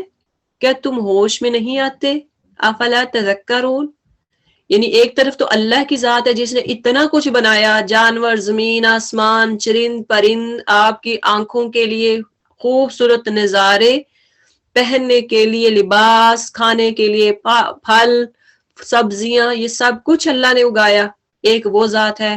اور دوسرے وہ جو کچھ بھی نہیں پیدا کرتے، غیر اللہ، وہ ولی، وہ فقیر جو ایک ذرہ بھی بنا نہیں سکتے، کیا یہ دونوں برابر ہیں؟ کیا تم ہوش میں نہیں آتے؟ کتنی بڑی بات اللہ تعالیٰ کہہ رہے کہ انسان اپنے بچے کو سمجھا کے تنگ آ جائے، پہلے نعمتیں یاد کروائے کہ میں نے تمہیں بچپن میں پالا پوسا، یونیورسٹی میں پڑھایا، جاب پہ گئے وغیرہ وغیرہ، اس کے بعد بھی وہ بچہ بات نہ سنے تو پھر کیا آپ کہو گے کہ تمہیں ہوش نہیں آ رہی کہ میں تمہارے بھلے کے لیے بات کر رہا ہوں؟ یہ انداز اللہ تعالیٰ یہاں بتا رہے ہیں کہ تم ہوش کرو، تمہیں ہوش میں نہیں، کیا تم ہوش میں نہیں آتے؟ وَإِن تَعُدُّوا نِعْمَةَ اللَّهِ لَا تُحْصُوهَا، اگر تم اللہ کی نعمتوں کو گننا چاہو تو گن نہیں سکتے۔ حقیقت یہ ہے کہ وہ بڑا ہی درگزر کرنے والا اور رحیم ہے۔ اللہ کی اتنی نعمتیں کوئی بھی انسان گن نہیں سکتا۔ آپ اپنی ایک ہیومن باڈی میں دیکھ لیں کتنی نعمتیں ہیں اللہ تعالیٰ نے دی۔ ایک دانت جب درد کرنا شروع ہو جائے، وہ نکال دیا جائے تو کتنی تکلیف، اور اس کے بعد آپ نیا بھی لگوا لیں تو پھر بھی کیا ہوتا ہے، کتنے جتن کرنے پڑتے ہیں اس کے لیے کیا وہ اصلی دانت کی طرح ہو سکتا ہے جو اللہ نے قدرتی بنایا؟ نہیں، حالانکہ وہ تمہارے کھلے سے بھی واقف ہے اور چھپے سے بھی۔ اللہ تعالیٰ تو جانتا ہے جو کچھ آپ ظاہری کرتے اور چھپا کے، اور وہ دوسری ہستیاں جو اللہ کو چھوڑ کر لوگ پکارتے ہیں وہ کسی چیز کے بھی خالق نہیں ہے بلکہ خود مخلوق ہیں۔ اب یہاں سے ایک تو مراد بت بھی ہو سکتے ہیں کہ انسانوں نے بتوں کو خود بنایا ہوتا ہے، دوسرا یہ کہ وہ ولی، وہ فقیر، وہ مزاری، بابے، سب کس نے پیدا کیا ان کو؟ اللہ نے ہی تو کیا ہے، اللہ کی وہ مخلوق ہے، مردہ ہے نہ کہ زندہ، وہ ان کو کچھ معلوم نہیں۔ اموات غیر احیاء، یعنی وہ مردہ، اب وہ مرے ہوئے قبروں کے اندر من مٹی کے نیچے پڑے ہوئے، کیا وہ آپ کی بات سن سکیں گے؟ وہ تو اس قابل بھی نہیں کہ اپنی مٹی ہٹا پائیں، تو کیا وہ آپ کی بات، آپ کی پکار، آپ کی دعا کیسے اللہ تک پہنچائیں گے؟ کیا انہیں کب دوبارہ زندہ کر کے اٹھایا جائے گا؟ یعنی انہیں تو یہ بھی پتہ نہیں کہ انہیں کب دوبارہ اٹھایا جائے گا، اور تم اس کے آگے دعائیں کرتے ہو، اس کو اپنا معبود، اپنا یعنی قریبی بناتے ہو، اپنا ولی بناتے ہو۔ الہکم الہ واحد، تمہارا خدا بس ایک ہی اللہ ہے۔ مگر جو لوگ آخرت کو نہیں مانتے ان کے دلوں میں انکار بس کر رہ گیا ہے اور وہ گمنڈ میں پڑ گئے ہیں۔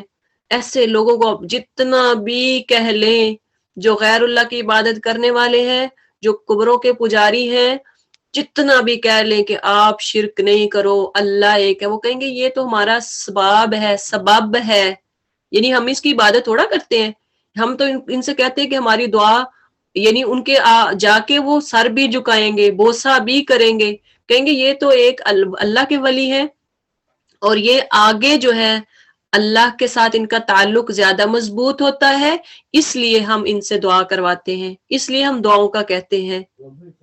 وہ تو خود محتاج ہے، ان کو پتہ نہیں آخرت کب آئے گی، تو کیسے آپ کسی کے آگے دعا کو کہہ سکتے ہیں کہ مردہ میرے لیے دعا کرے؟ اور یہ اصل میں کیا ہے؟ گمنڈ میں پڑے ہوئے ہیں۔ لا جرم ان اللہ، یقیناً اللہ ان کے سب کرتوت جانتا ہے، چھپے ہوئے بھی اور کھلے ہوئے بھی، اور وہ ان لوگوں کو ہرگز پسند نہیں کرتا جو غرور نفس میں مبتلا ہوں۔ اور جب کوئی ان سے پوچھتا ہے کہ تمہارے رب نے یہ کیا چیز نازل کی ہے، تو کہتے ہیں اجی وہ تو اگلے وقتوں کی فرسودہ کہانیاں ہیں، یعنی قرآن جو ہے یہ کیا ہے؟ فرسودہ کہانیاں۔ اگر قصے بتائے جائیں انبیاء کے تو وہ کیا کہیں گے؟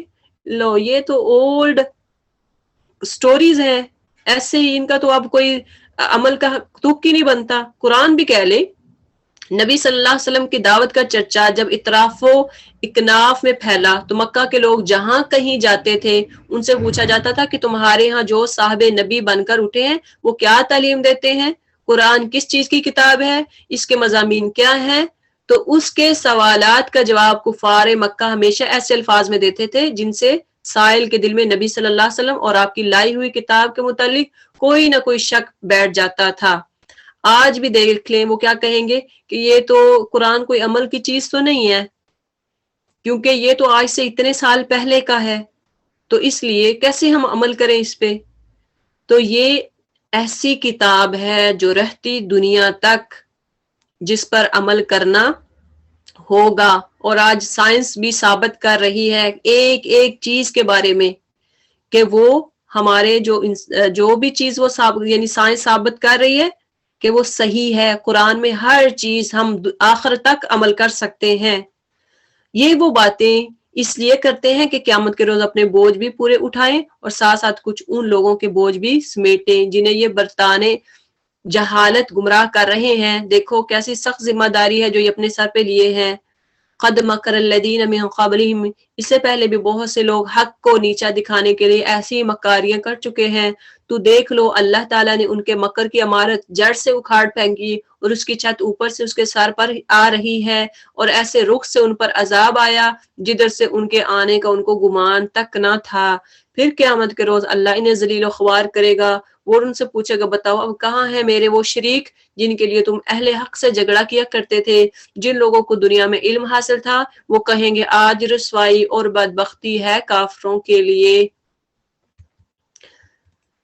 الذین تتوفاہم الملائکۃ، ہاں انہی کافروں کے لیے جو اپنے نفس پر ظلم کرتے ہوئے جب ملائکہ کے ہاتھوں گرفتار ہوتے ہیں تو سرکشی چھوڑ کر فوراً کیا کہتے ہیں کہ ہم تو کوئی قصور نہیں کر رہے تھے. ملائکہ جواب دیتے ہیں کر کیسے نہیں رہے تھے، اللہ تمہارے کرتوتوں سے خوب واقف ہے.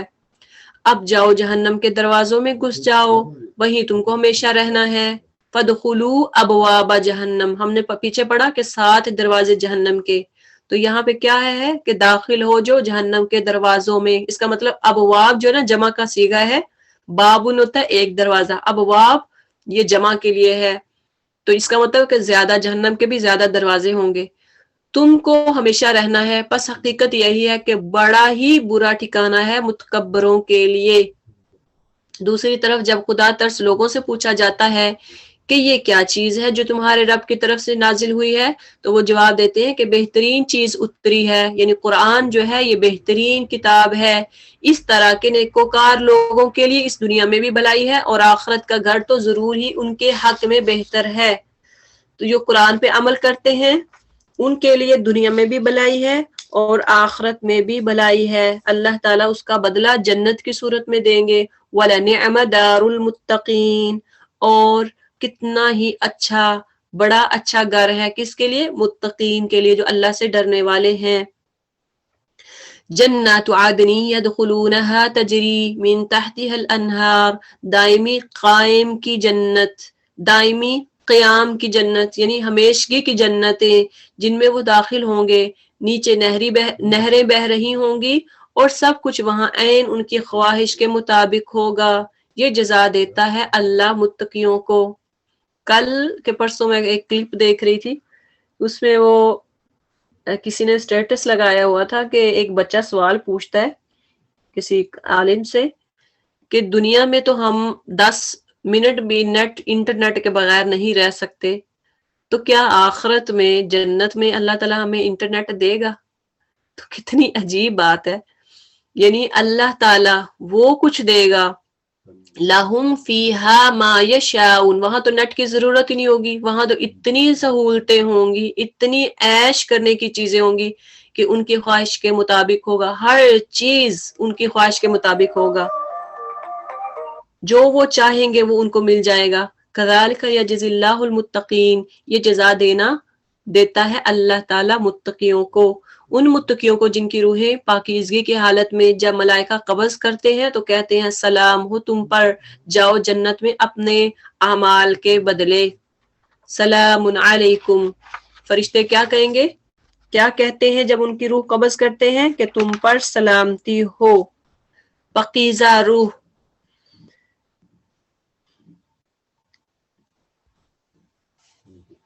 هل ينظرون الا ان تأتيهم الملائکہ، اے نبی صلی اللہ علیہ وسلم جب یہ لوگ انتظار کر رہے ہیں تو اس کے سوا اب اور کیا باقی رہ گیا ہے کہ ملائکہ ہی آ پہنچے یا تیرے رب کا فیصلہ صادر ہو جائے. اس طرح ڈٹائی ان سے پہلے بہت سے لوگ کر چکے ہیں. پھر جو لوگ ان کے ساتھ ہوا جو کچھ ان کے ساتھ ہوا وہ ان پر اللہ کا ظلم نہ تھا بلکہ ان کا اپنا ظلم تھا جو انہوں نے خود اپنے اوپر کیا. ان کے کرتوتوں کی خرابیاں آخر ان کے دامنگیر ہو گئیں اور وہ وہی چیز ان پر مسلط ہو کر رہی جس کا وہ مذاق اڑایا کرتے تھے. یہ مشرکین کہتے ہیں اگر اللہ چاہتا تو نہ ہم اور نہ ہمارے باپ دادا اس کے سوا کسی اور کی عبادت کرتے اور نہ اس کے حکم کے بغیر کسی چیز کو حرام ٹھہراتے. کس پہ بلیم کریں؟ اللہ تعالیٰ پہ. ایسے ہی بہانے ان سے پہلے لوگ بھی بناتے رہے ہیں، تو کیا رسولوں پر صاف صاف بات پہنچا دینے کے سوا اور بھی کوئی ذمہ داری ہے؟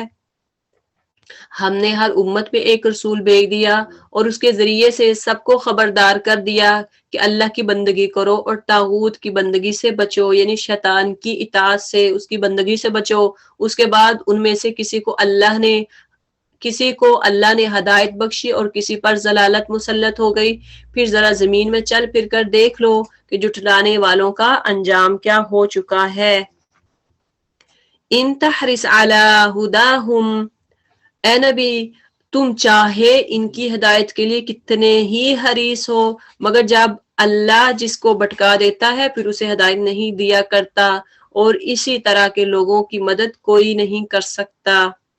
یہ لوگ اللہ کے ناموں سے کڑی کڑی قسمیں کھا کر کہتے ہیں کہ اللہ کسی مرنے والے کو پھر سے زندہ کر کے نہ اٹھائے گا، کہ اللہ کسی کو دوبارہ زندگی نہیں دے گا، قبروں سے نہیں اٹھائے گا کیوں نہیں؟ یہ تو ایک وعدہ ہے جسے پورا کرنا اس نے اپنے اوپر واجب کر لیا ہے، مگر اکثر لوگ ولیکن اکثر الناس لا یعلمون، وہ نہیں جانتے۔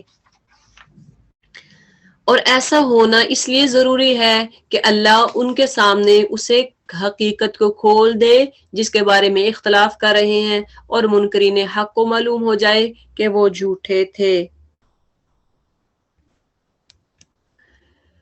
رہا اس کا امکان تو ہمیں کسی چیز کو وجود میں لانے کے لیے اس سے زیادہ کچھ نہیں کرنا ہوتا کہ اسے حکم دیتے ہیں کن فیکون، ہو جا، تو بس وہ ہو جاتی ہے۔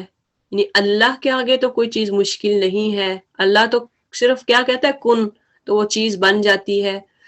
جو لوگ ظلم سہنے کے بعد اللہ کی خاطر ہجرت کر گئے ہیں ان کو ہم دنیا میں اچھا ٹھکانہ دیں گے، اور آخرت کا اجر تو بہت بڑا ہے، کاش جان لیں وہ مظلوم۔ اب اس میں حبشہ کی طرف اشارہ ہے۔ اس میں مختلف دو طرح کی ہجرت جو صحابہ نے کی تھی، ایک تو ہجرت حبشہ، والذین ہاجروا فی اللہ، یعنی انہوں نے کس کے لیے ہجرت کی تھی؟ مکہ کو کس کے لیے چھوڑا تھا؟ اللہ کے لیے۔ اور اس کے بعد پھر وہ مہاجرین جنہوں نے ہجرت کی مکہ سے مدینہ کی طرف، تو اللہ تعالیٰ نے یعنی ان کا اجر کیا دیا؟ اللہ تعالیٰ نے اس کے بدلے میں کیا دیا؟ اچھا ٹھکانہ ہے دنیا میں بھی اور آخرت میں بھی۔ تو اللہ تعالیٰ کیوں نہ دے ایسے لوگوں کو جنت کہ جنہوں نے اپنا گھر بار، اپنا مال، اسباب، ہر چیز کو اللہ کی خاطر چھوڑ دیا۔ آج کے دور میں دیکھیں کہ جیسے نیشنلٹی کسی سے چھین لی جائے، اس کا پاسپورٹ ضبط کر لیا جائے، اسی طرح سے بینک اکاؤنٹ سیل کر دیے جائیں، اور اسی طرح سے کوئی بھی بزنس والا اس سے کام نہ کر سکے، کوئی بزنس نہ کر سکے، اسے بین کر دیا جائے، تو اس بندے کا، اس کا گھر بار سب کچھ چھین لیا جائے تو کیا حال ہوگا اس بندے کا؟ اس حالت میں اگر وہ اللہ پہ توکل کرے گا، اللہ پہ بھروسہ کرے گا کہ ایک ذات، میری ذات وہ اللہ کی ہے جس نے مجھے پیدا کیا تھا، جب میں پیدا ہوا تو خالی ہاتھ تھا، یہ اسباب سارے اللہ نے مجھے دیے، آج بھی میرا اللہ مجھے خالی ہاتھ نہیں چھوڑے گا، وہ میرا ہاتھ ضرور تھام لے گا۔ تو جو مہاجر تھے جنہوں نے اپنا مال، دولت، گھر بار، اپنے کئی ایسے مہاجرین تھے جنہوں نے اپنے بچوں کو، بیویوں کو چھوڑا، بیوی کو چھوڑا، کئی ایسے تھے جنہیں اپنے والدین کو چھوڑنا پڑا، کہ کوئی مسلمان ہو گئے، والدین مشرک تھے، اسی طرح سے کوئی ماں باپ مسلمان ہو گئے، اولاد نہ ہوئی، تو یہ کیا ہے سارا؟ اللہ تعالیٰ ان کو کیوں نہ جزا دے گا دنیا میں اور آخرت میں؟ اللہ تعالیٰ فرماتے ہیں وَلَأَجْرُ الْآخِرَةِ أَكْبَرُ، یہ تو دنیا کا مال ہے کہ اللہ تعالیٰ نے مہاجرین کو جب وہ ہجرت کر کے مدینہ میں گئے تو اللہ تعالیٰ نے ان کو مال دیا، مال غنیمت بھی دی، اس کے علاوہ جو انصار تھے انہوں نے اپنے گھر بار بھی ان کے حصے میں ڈال دیے، یعنی کچھ حصہ انہوں نے اپنے گھروں کا، اسی طرح کسی کے پاس اگر 2 بیویاں تھیں تو انہوں نے ایک بیوی کو طلاق دے کے تو مہاجرین کو دے دی، اسی طرح کسی کے پاس باغ تھا تو انہوں نے آدھا باغ مہاجرینوں کو دے دیا۔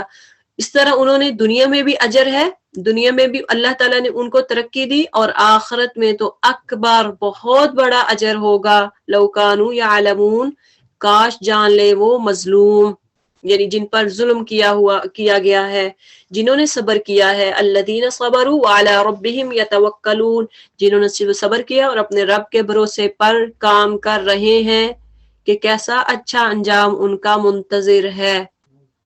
اب وہ لوگ جو دنیا میں اب اس دور میں اگر کسی کے ساتھ ظلم زیادتی ہوتی ہے، اپنا گھر بار چھوڑ کے کہیں ہجرت کرتے ہیں، تو اللہ تعالیٰ کے ہاں ایسے لوگوں کے لیے بھی بہت بڑا اجر ہے۔ آج کے دور میں بھی ہجرت ہوتی ہے۔ وما ارسلنا من قبلك الا رجالا، اے محمد صلی اللہ علیہ وسلم ہم نے تم سے پہلے بھی جب کبھی رسول بھیجے ہیں آدمی ہی بھیجے ہیں جن کی طرف ہم اپنے پیغامات وحی کیا کرتے تھے، اہل ذکر سے پوچھ لو اگر تم لوگ خود نہیں مانتے۔ پچھلے رسولوں کو بھی ہم نے روشن نشانی اور کتابیں دے کر بھیجا تھا، اور اب یہ ذکر تم پر نازل کیا ہے تاکہ تم لوگوں کے سامنے اس تعلیم کی تشریح و توضیح کرتے جاؤ جو ان کے لیے اتاری گئی ہے، اور تاکہ لوگ خود بھی غور و فکر کریں۔ پھر کیا وہ لوگ جو دعوت پیغمبر کی مخالفت میں بدتر سے بدتر چالیں چل رہے ہیں اس بات سے بالکل ہی بے خوف ہو گئے ہیں کہ اللہ ان کو زمین میں دنسا دے یا ایسے گوشے میں ان پر عذاب لے آئے جدھر سے اس کے آنے کا ان کو وہم و گمان بھی نہ ہو، یا اچانک چلتے پھرتے ان کو پکڑ لے، یا ایسی حالت میں انہیں پکڑے جبکہ انہیں خود آنے والی مصیبت کا کھٹکا لگا ہوا ہو اور اس سے بچنے کی فکر میں چونکے ہوں، اور جو کچھ بھی کرنا چاہے یہ لوگ اس کو عاجز کرنے کی طاقت نہیں رکھتے۔ حقیقت یہ ہے کہ تمہارا رب بڑا ہی نرم خو اور رحیم ہے۔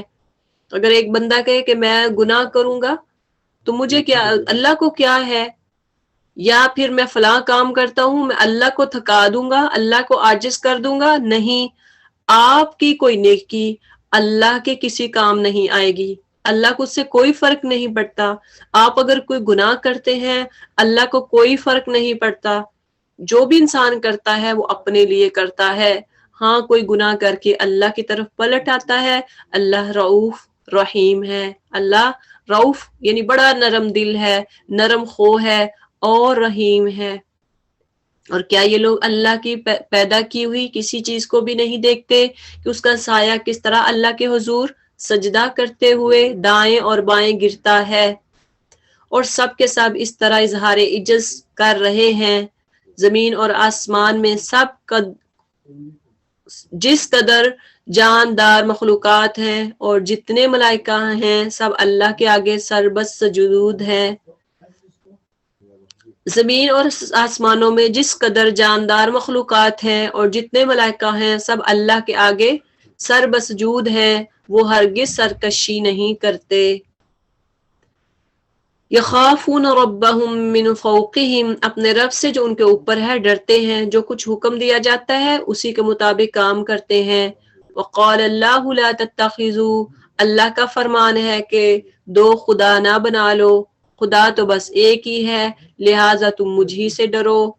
اسی کا ہے وہ سب کچھ جو آسمانوں میں ہے اور جو زمین میں، اور خالصتاً اسی کا دین ساری کائنات میں چل رہا ہے۔ پھر کیا تم اللہ کو چھوڑ کر تم کسی اور سے تقوی کرو گے، یعنی کسی اور سے ڈرو گے؟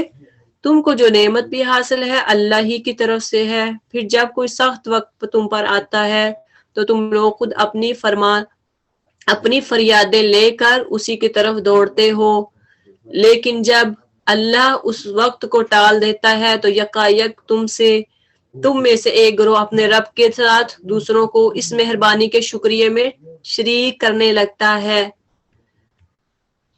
تاکہ اللہ کے احسان کی ناشکری کرے۔ اچھا مزے کر لو، ان قریب تمہیں معلوم ہو جائے گا۔ یہ لوگ جن کی حقیقت سے واقف نہیں ہیں ان کے حصے ہمارے دیے ہوئے رزق میں سے مقرر کرتے ہیں۔ خدا کی قسم ضرور تم سے پوچھا جائے گا کہ یہ جھوٹ تم نے کیسے گڑھ لیے ہیں۔ یہ اللہ تعالیٰ کی بیٹیاں تجویز کرتے ہیں، سبحانہ، اللہ تو پاک ہے، اور ان کے لیے وہ یہ خود چاہیں اور ان کے لیے وہ جو یہ خود چاہیں۔ جب ان میں سے کسی کو بیٹی کے پیدا ہونے کی خوشخبری دی جاتی ہے تو اس کے چہرے پر کلونس چھا جاتی ہے، یعنی سیاہی، اور بس خون کا سا گھونٹ پی کر رہ جاتا ہے۔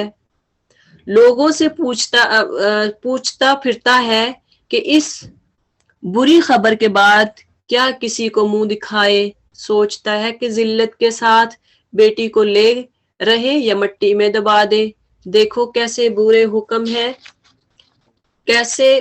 حکم ہیں جو خدا کے بارے میں لگاتے ہیں۔ اب دیکھیں کہ اس میں آج سے 1450 سال پہلے بھی بیٹیوں کو زندہ درگور کیا جاتا۔ عرب جو تھے وہ مشرکین جو تھے وہ بیٹیوں کو زندہ درگور کرتے، گڑھا کھود کے اس میں ڈال دیتے تھے. اور آج بھی دیکھیں کہ آج بھی بیٹیوں کو قتل کیا جاتا ہے، معصوم بچیوں کو یا تو گلا گھونٹ کے دبا دیا جاتا، گلا ان کا گھونٹا جاتا ہے، یا پھر ان کو کسی نہ کسی طریقے سے. ابھی تھوڑے دن پہلے ہی ایک دیکھا کہ ایک بچی پیدا ہوئی کسی کے گھر میں اور باپ نے ہی اس کو یعنی گولی مار کے قتل کر دیا. چھوٹی بچی معصوم، میرا خیال کچھ دنوں کی تھی، 2 4 6 کتنے دنوں کی. تو اللہ تعالیٰ ایسے بندوں پہ عذاب کیوں نہیں نازل کرتا؟ فوراً نہیں کرتا، اللہ ڈھیل دے رہا ہے. اب دیکھیں قتل کرنے کے کیا فیکٹس ہو سکتے ہیں آج لوگ جو قتل کر رہے ہیں. ایک تو جہیز کی وجہ سے کہ ادھر سے بیٹی پیدا ہو جاتی ہے، فوراً ماں باپ کو جہیز کی فکر میں پڑ جاتے ہیں کہ ان کو بڑی جب شادی کریں گے ان کو کیا جہیز دیں گے، ان کی قسمت کیسے ہوگی، ان کو اگلے گھروں میں کس طرح سے رکھا جائے گا، کیسا سلوک کیا جائے گا. اگر جہیز تھوڑا دیں گے تو لوگ جو سسرال ہوں گے وہ باتیں کریں گے، سسرال والے اس کے ساتھ اچھا سلوک نہیں کریں گے. تو جہیز ایک بہت بڑی لعنت ہے جو کہ ہم نے خود ہی مسلط کر دی ہے. اپنی بیٹیوں کو مائیں جو ہیں خاص تر، ایک تو سسرال والے بھی کچھ ایسے ڈیمانڈ کرتے ہیں کہ بیٹی کو جب بیٹی آئے تو اتنا جہیز لے کر آئے، یا کچھ تو آج کل ایسے اللہ معاف کرے لوگ ہیں کہ وہ پہلے پوچھتے ہیں آپ بیٹی کو کیا دیں گے، پھر یہ بھی پوچھتے ہیں کہ اچھا آپ میرے بیٹے کو کیا دیں گے. یہ ایک لعنت ہے جو کہ ہمیں سب کو مل کر اس کو روکنا ہوگا. اور دوسری وجہ جو ہے زندہ درگور کرنے کی وہ تعلیم کا نہ ہونا ہے. تعلیم کا نہ ہونا، ایک تو والدین ان ایجوکیٹڈ ہوتے ہیں، ان کو اتنی تعلیم نہیں ہوتی کہ ماں باپ جو بیٹی ہوتی اس کی قسمت اللہ کے پاس ہے. ہر جان کی قسمت، اس نے کیا کھانا کیا پینا یہ تو اللہ نے بنانا ہے، اللہ نے بنائے گا، اللہ کے ہاتھ میں. وہ کیڑوں کو چرند پرند کو اللہ رزق دے رہا ہے تو کیا بچی کو رزق نہیں دے گا؟ کہ اس بچی کی وجہ سے آپ کے رزق میں وہ اضافہ نہیں کرے گا؟ تو اسی طرح سے بچیوں کو بھی تعلیم دینی ہوگی، ہمیں اپنی بیٹیوں کو بھی تعلیم دینی ہوگی کہ ایک بیٹی کی حیثیت سے اگر کوئی کسی کی پرورش کرتا ہے تو آپ صلی اللہ علیہ وسلم کی حدیث ہے من آل، جس نے 2 بیٹیوں کی پرورش کی اور اس کے بعد اچھی پرورش کی، ان کو اچھی تربیت دی اور اس کے بعد جوان ہوئی تو ان کی اچھے گھر میں شادی کر دی، تو آپ صلی اللہ علیہ وسلم قیامت والے دن آپ نے 2 شہادت کی انگلی اور 7 والی انگلی کو ملا کے فرمایا کہ وہ قیامت والے دن میرے ساتھ اس طرح ہوگا وہ شخص جس نے اپنے 2 بیٹیوں کی پرورش کی. تو یہ ہمیں اپنے یعنی بچوں کو تعلیم دینے کی ضرورت ہے کہ بیٹی ہو یا بیٹا، بیٹی تو رحمت ہوتی ہے، اللہ تعالیٰ اپنی رحمت کو دنیا میں بھیجتا ہے، تو یہ ہمیں تعلیم دینا ضروری ہے. اسی طرح سے بغیر میچ کی جو شادیاں ہو جاتی ہیں، جب آپ بیٹی چھوٹی ہے تو جو مرد ہے وہ اتنا بڑا ڈبل عمر کا ٹرپل عمر کا جب مسلط کر دیں گے تو ان میں پھر انڈرسٹینڈنگ نہیں ہوتی، مس انڈرسٹینڈنگ کی وجہ سے بھی وہ آپس میں ان کے تعلقات خراب رہتے ہیں. تو ہمیں اپنی بیٹیوں، جو آپ صلی اللہ علیہ وسلم نے بھی فرمایا کہ بچوں کی شادیاں کریں تو دیکھ بھال کے کریں، ان کی رضامندی ضروری ہے، ان سے پوچھا جائے، وہ خوش ہیں تو پھر ان کی شادی کی جائے، خاص طر بیٹی سے ضرور پوچھا جائے. اور پہلے عرب میں تو بیٹی کو سامنے دکھایا جاتا تھا کہ یہ اگر اس کو پسند ہے تو پھر شادی کی جاتی تھی. آج ہمارے معاشرے میں اگر کوئی دینی ماحول والا ہے تو ایسے کرے، کوئی مولوی کوئی ملوانی تو بڑا آر سے دیکھا جاتا ہے، بڑا اس کو برا سمجھا جاتا ہے کہ لو یہ تو خود ملوانیاں ہیں، یہ تو درس دین دیتی ہیں، اللہ کا قرآن پھیلاتی ہیں اور خود انہوں نے یعنی بیٹی کو دکھا رہے ہیں. کیوں بھائی؟ جس نے ساری عمر گزارنی ہے تو اگر وہ آپس میں دیکھ لیں، بیٹی کو دکھانے میں کوئی حرج نہیں ہے، یہ سنت ہے. آپ صلی اللہ علیہ وسلم نے بھی جو ہے نا وہ ان کو تصویر پیش کی گئی تھی، فرشتہ لے کے آیا تھا حضرت جبرائیل حضرت عائشہ رضی اللہ تعالی عنہا کی. تو اس لیے یہ ہے کہ بغیر میچ کے شادیاں نہیں کرنی چاہیے، یہ بھی بہت بڑا ایک فتنہ ہوتا ہے۔ اور چوتھا جو ہے نا وہ وراثت نہ دینا، حقوق مارنا، حق کو یعنی بچیوں کے حقوق کو سلب کرنا، یہ بھی ایک بڑی ریزن ہے۔ اسی طرح سے لڑکی کو لڑکا بنا دینا، بچپنے میں ہماری بیٹیاں ہوتی ہیں کوئی تو ان کا کئی ہوتے ہیں کہ ان کے بیٹے ہی بیٹے ہوتے ہیں، سوری بیٹیاں ہی بیٹیاں ہوتی ہیں، تو کسی ایک کو کہہ دیتے تو میرا بیٹا ہے، تو میرا پتر ہے، اس کو بچوں والے بیٹوں والے کپڑے پہنانا وغیرہ۔ تو یہ کیا ہے، بچی کی جو بیٹی ہے اس کا جو نازک ہوتی ہے، نازو نین سے پلنے والی، اس کے وہ سارے جو امنگیں ہوتی ہیں، خواہشات ہوتی ہیں، وہ ختم ہو جاتی ہیں۔ وہ اپنے آپ کو ساری عمر بیٹا بیٹا بنا کے رکھتا ہے کہ میں ہی کماؤں گا، میں ہی ایسے کروں گا، میرے کندھوں پہ سب گھر والوں کا بوجھ ہے۔ تو یہ بھی ایک ناانصافی ہوتی ہے۔ تو یہ دیکھیں کہ یہ ساری برائیاں جو ہیں یہ معاشرے میں، آج ہمارے معاشرے میں ہو رہی ہیں، جس کی وجہ سے بچیوں کو زندہ درگور کیا جاتا ہے، جس کی وجہ سے بچیوں کو مارا جاتا ہے، قتل کیا جاتا ہے۔ تو ایسے کرنے والے بھی جو ہے نا وہ بھی بہت بڑے ظالم باپ ہیں، بہت بڑے ظالم ماں باپ ہوتے ہیں۔ کچھ تو مائیں مل کے بھی کرتی ہیں اور کچھ زیادہ تر باپ جو ہوتے ہیں نا وہ ظلم کرتے ہیں۔ تو اللہ تعالیٰ ایسے باپوں کو ہدایت دے۔ بری صفات سے للذین لا یؤمنون بالآخرہ، بری صفات سے متصف کیے جانے کے لائق تو وہ لوگ ہیں جو آخرت کا یقین نہیں رکھتے، یعنی یہ وہ لوگ کرتے ہیں جن کو اللہ پر یقین نہیں ہوتا، اللہ پہ توکل نہیں ہوتا۔ وَلِلَّهِ الْمَثَلُ الْأَعْلَىٰ، تو اس کے لیے سب سے برتر صفات ہے، وہی تو سب پر غالب اور حکمت والا ہے۔ وَهُوَ الْعَزِيزُ الْحَكِيمُ، اللہ غالب ہے اور حکمت والا ہے۔ اللہ کی حکمت کیا ہے؟ اللہ کی حکمت میں کمال ہے، اس کو پتا ہے کہ میں نے کس کو کتنا دینا ہے، کس کی بیٹی خوش ہوگی۔ کبھی ایسا ہوتا ہے کہ انسان جہیز بھی دے لے، دولت بھی دے لے، تو پھر بھی اپنا گھر بار بھی بیچ کر دولت جہیز دینے کی کوشش کرتے ہیں، تو وہ دے بھی لیتے ہیں، بچی پھر بھی خوش نہیں ہوتی۔ تو پھر کون ذمہ دار ہے؟ کیا جہیز کی وجہ سے ایسا ہوتا ہے؟ نہیں، یہ صرف ہمارے معاشرے میں ان ایجوکیٹڈ لوگ، جو بالکل ایسا طبقہ، یا پڑھ لکھ کے بھی کچھ لوگ ایسے کرتے ہیں جن کو دین کی سمجھ نہیں ہوتی، تو اس لیے بچیوں کو دین کے ضرور تعلیم دے تاکہ ان کو اللہ کا خوف ہو، کبھی بھی کوئی برائی کرنے لگے تو اللہ سے ضرور ڈرے۔ سبحان ربک رب العزت عما یصفون وسلام علی المرسلین والحمد للہ رب العالمین۔ سبحانک اللہم وبحمدک، نشہد ان لا الہ الا انت، نستغفرک ونتوب الیک۔ آمین آمین یا رب العالمین۔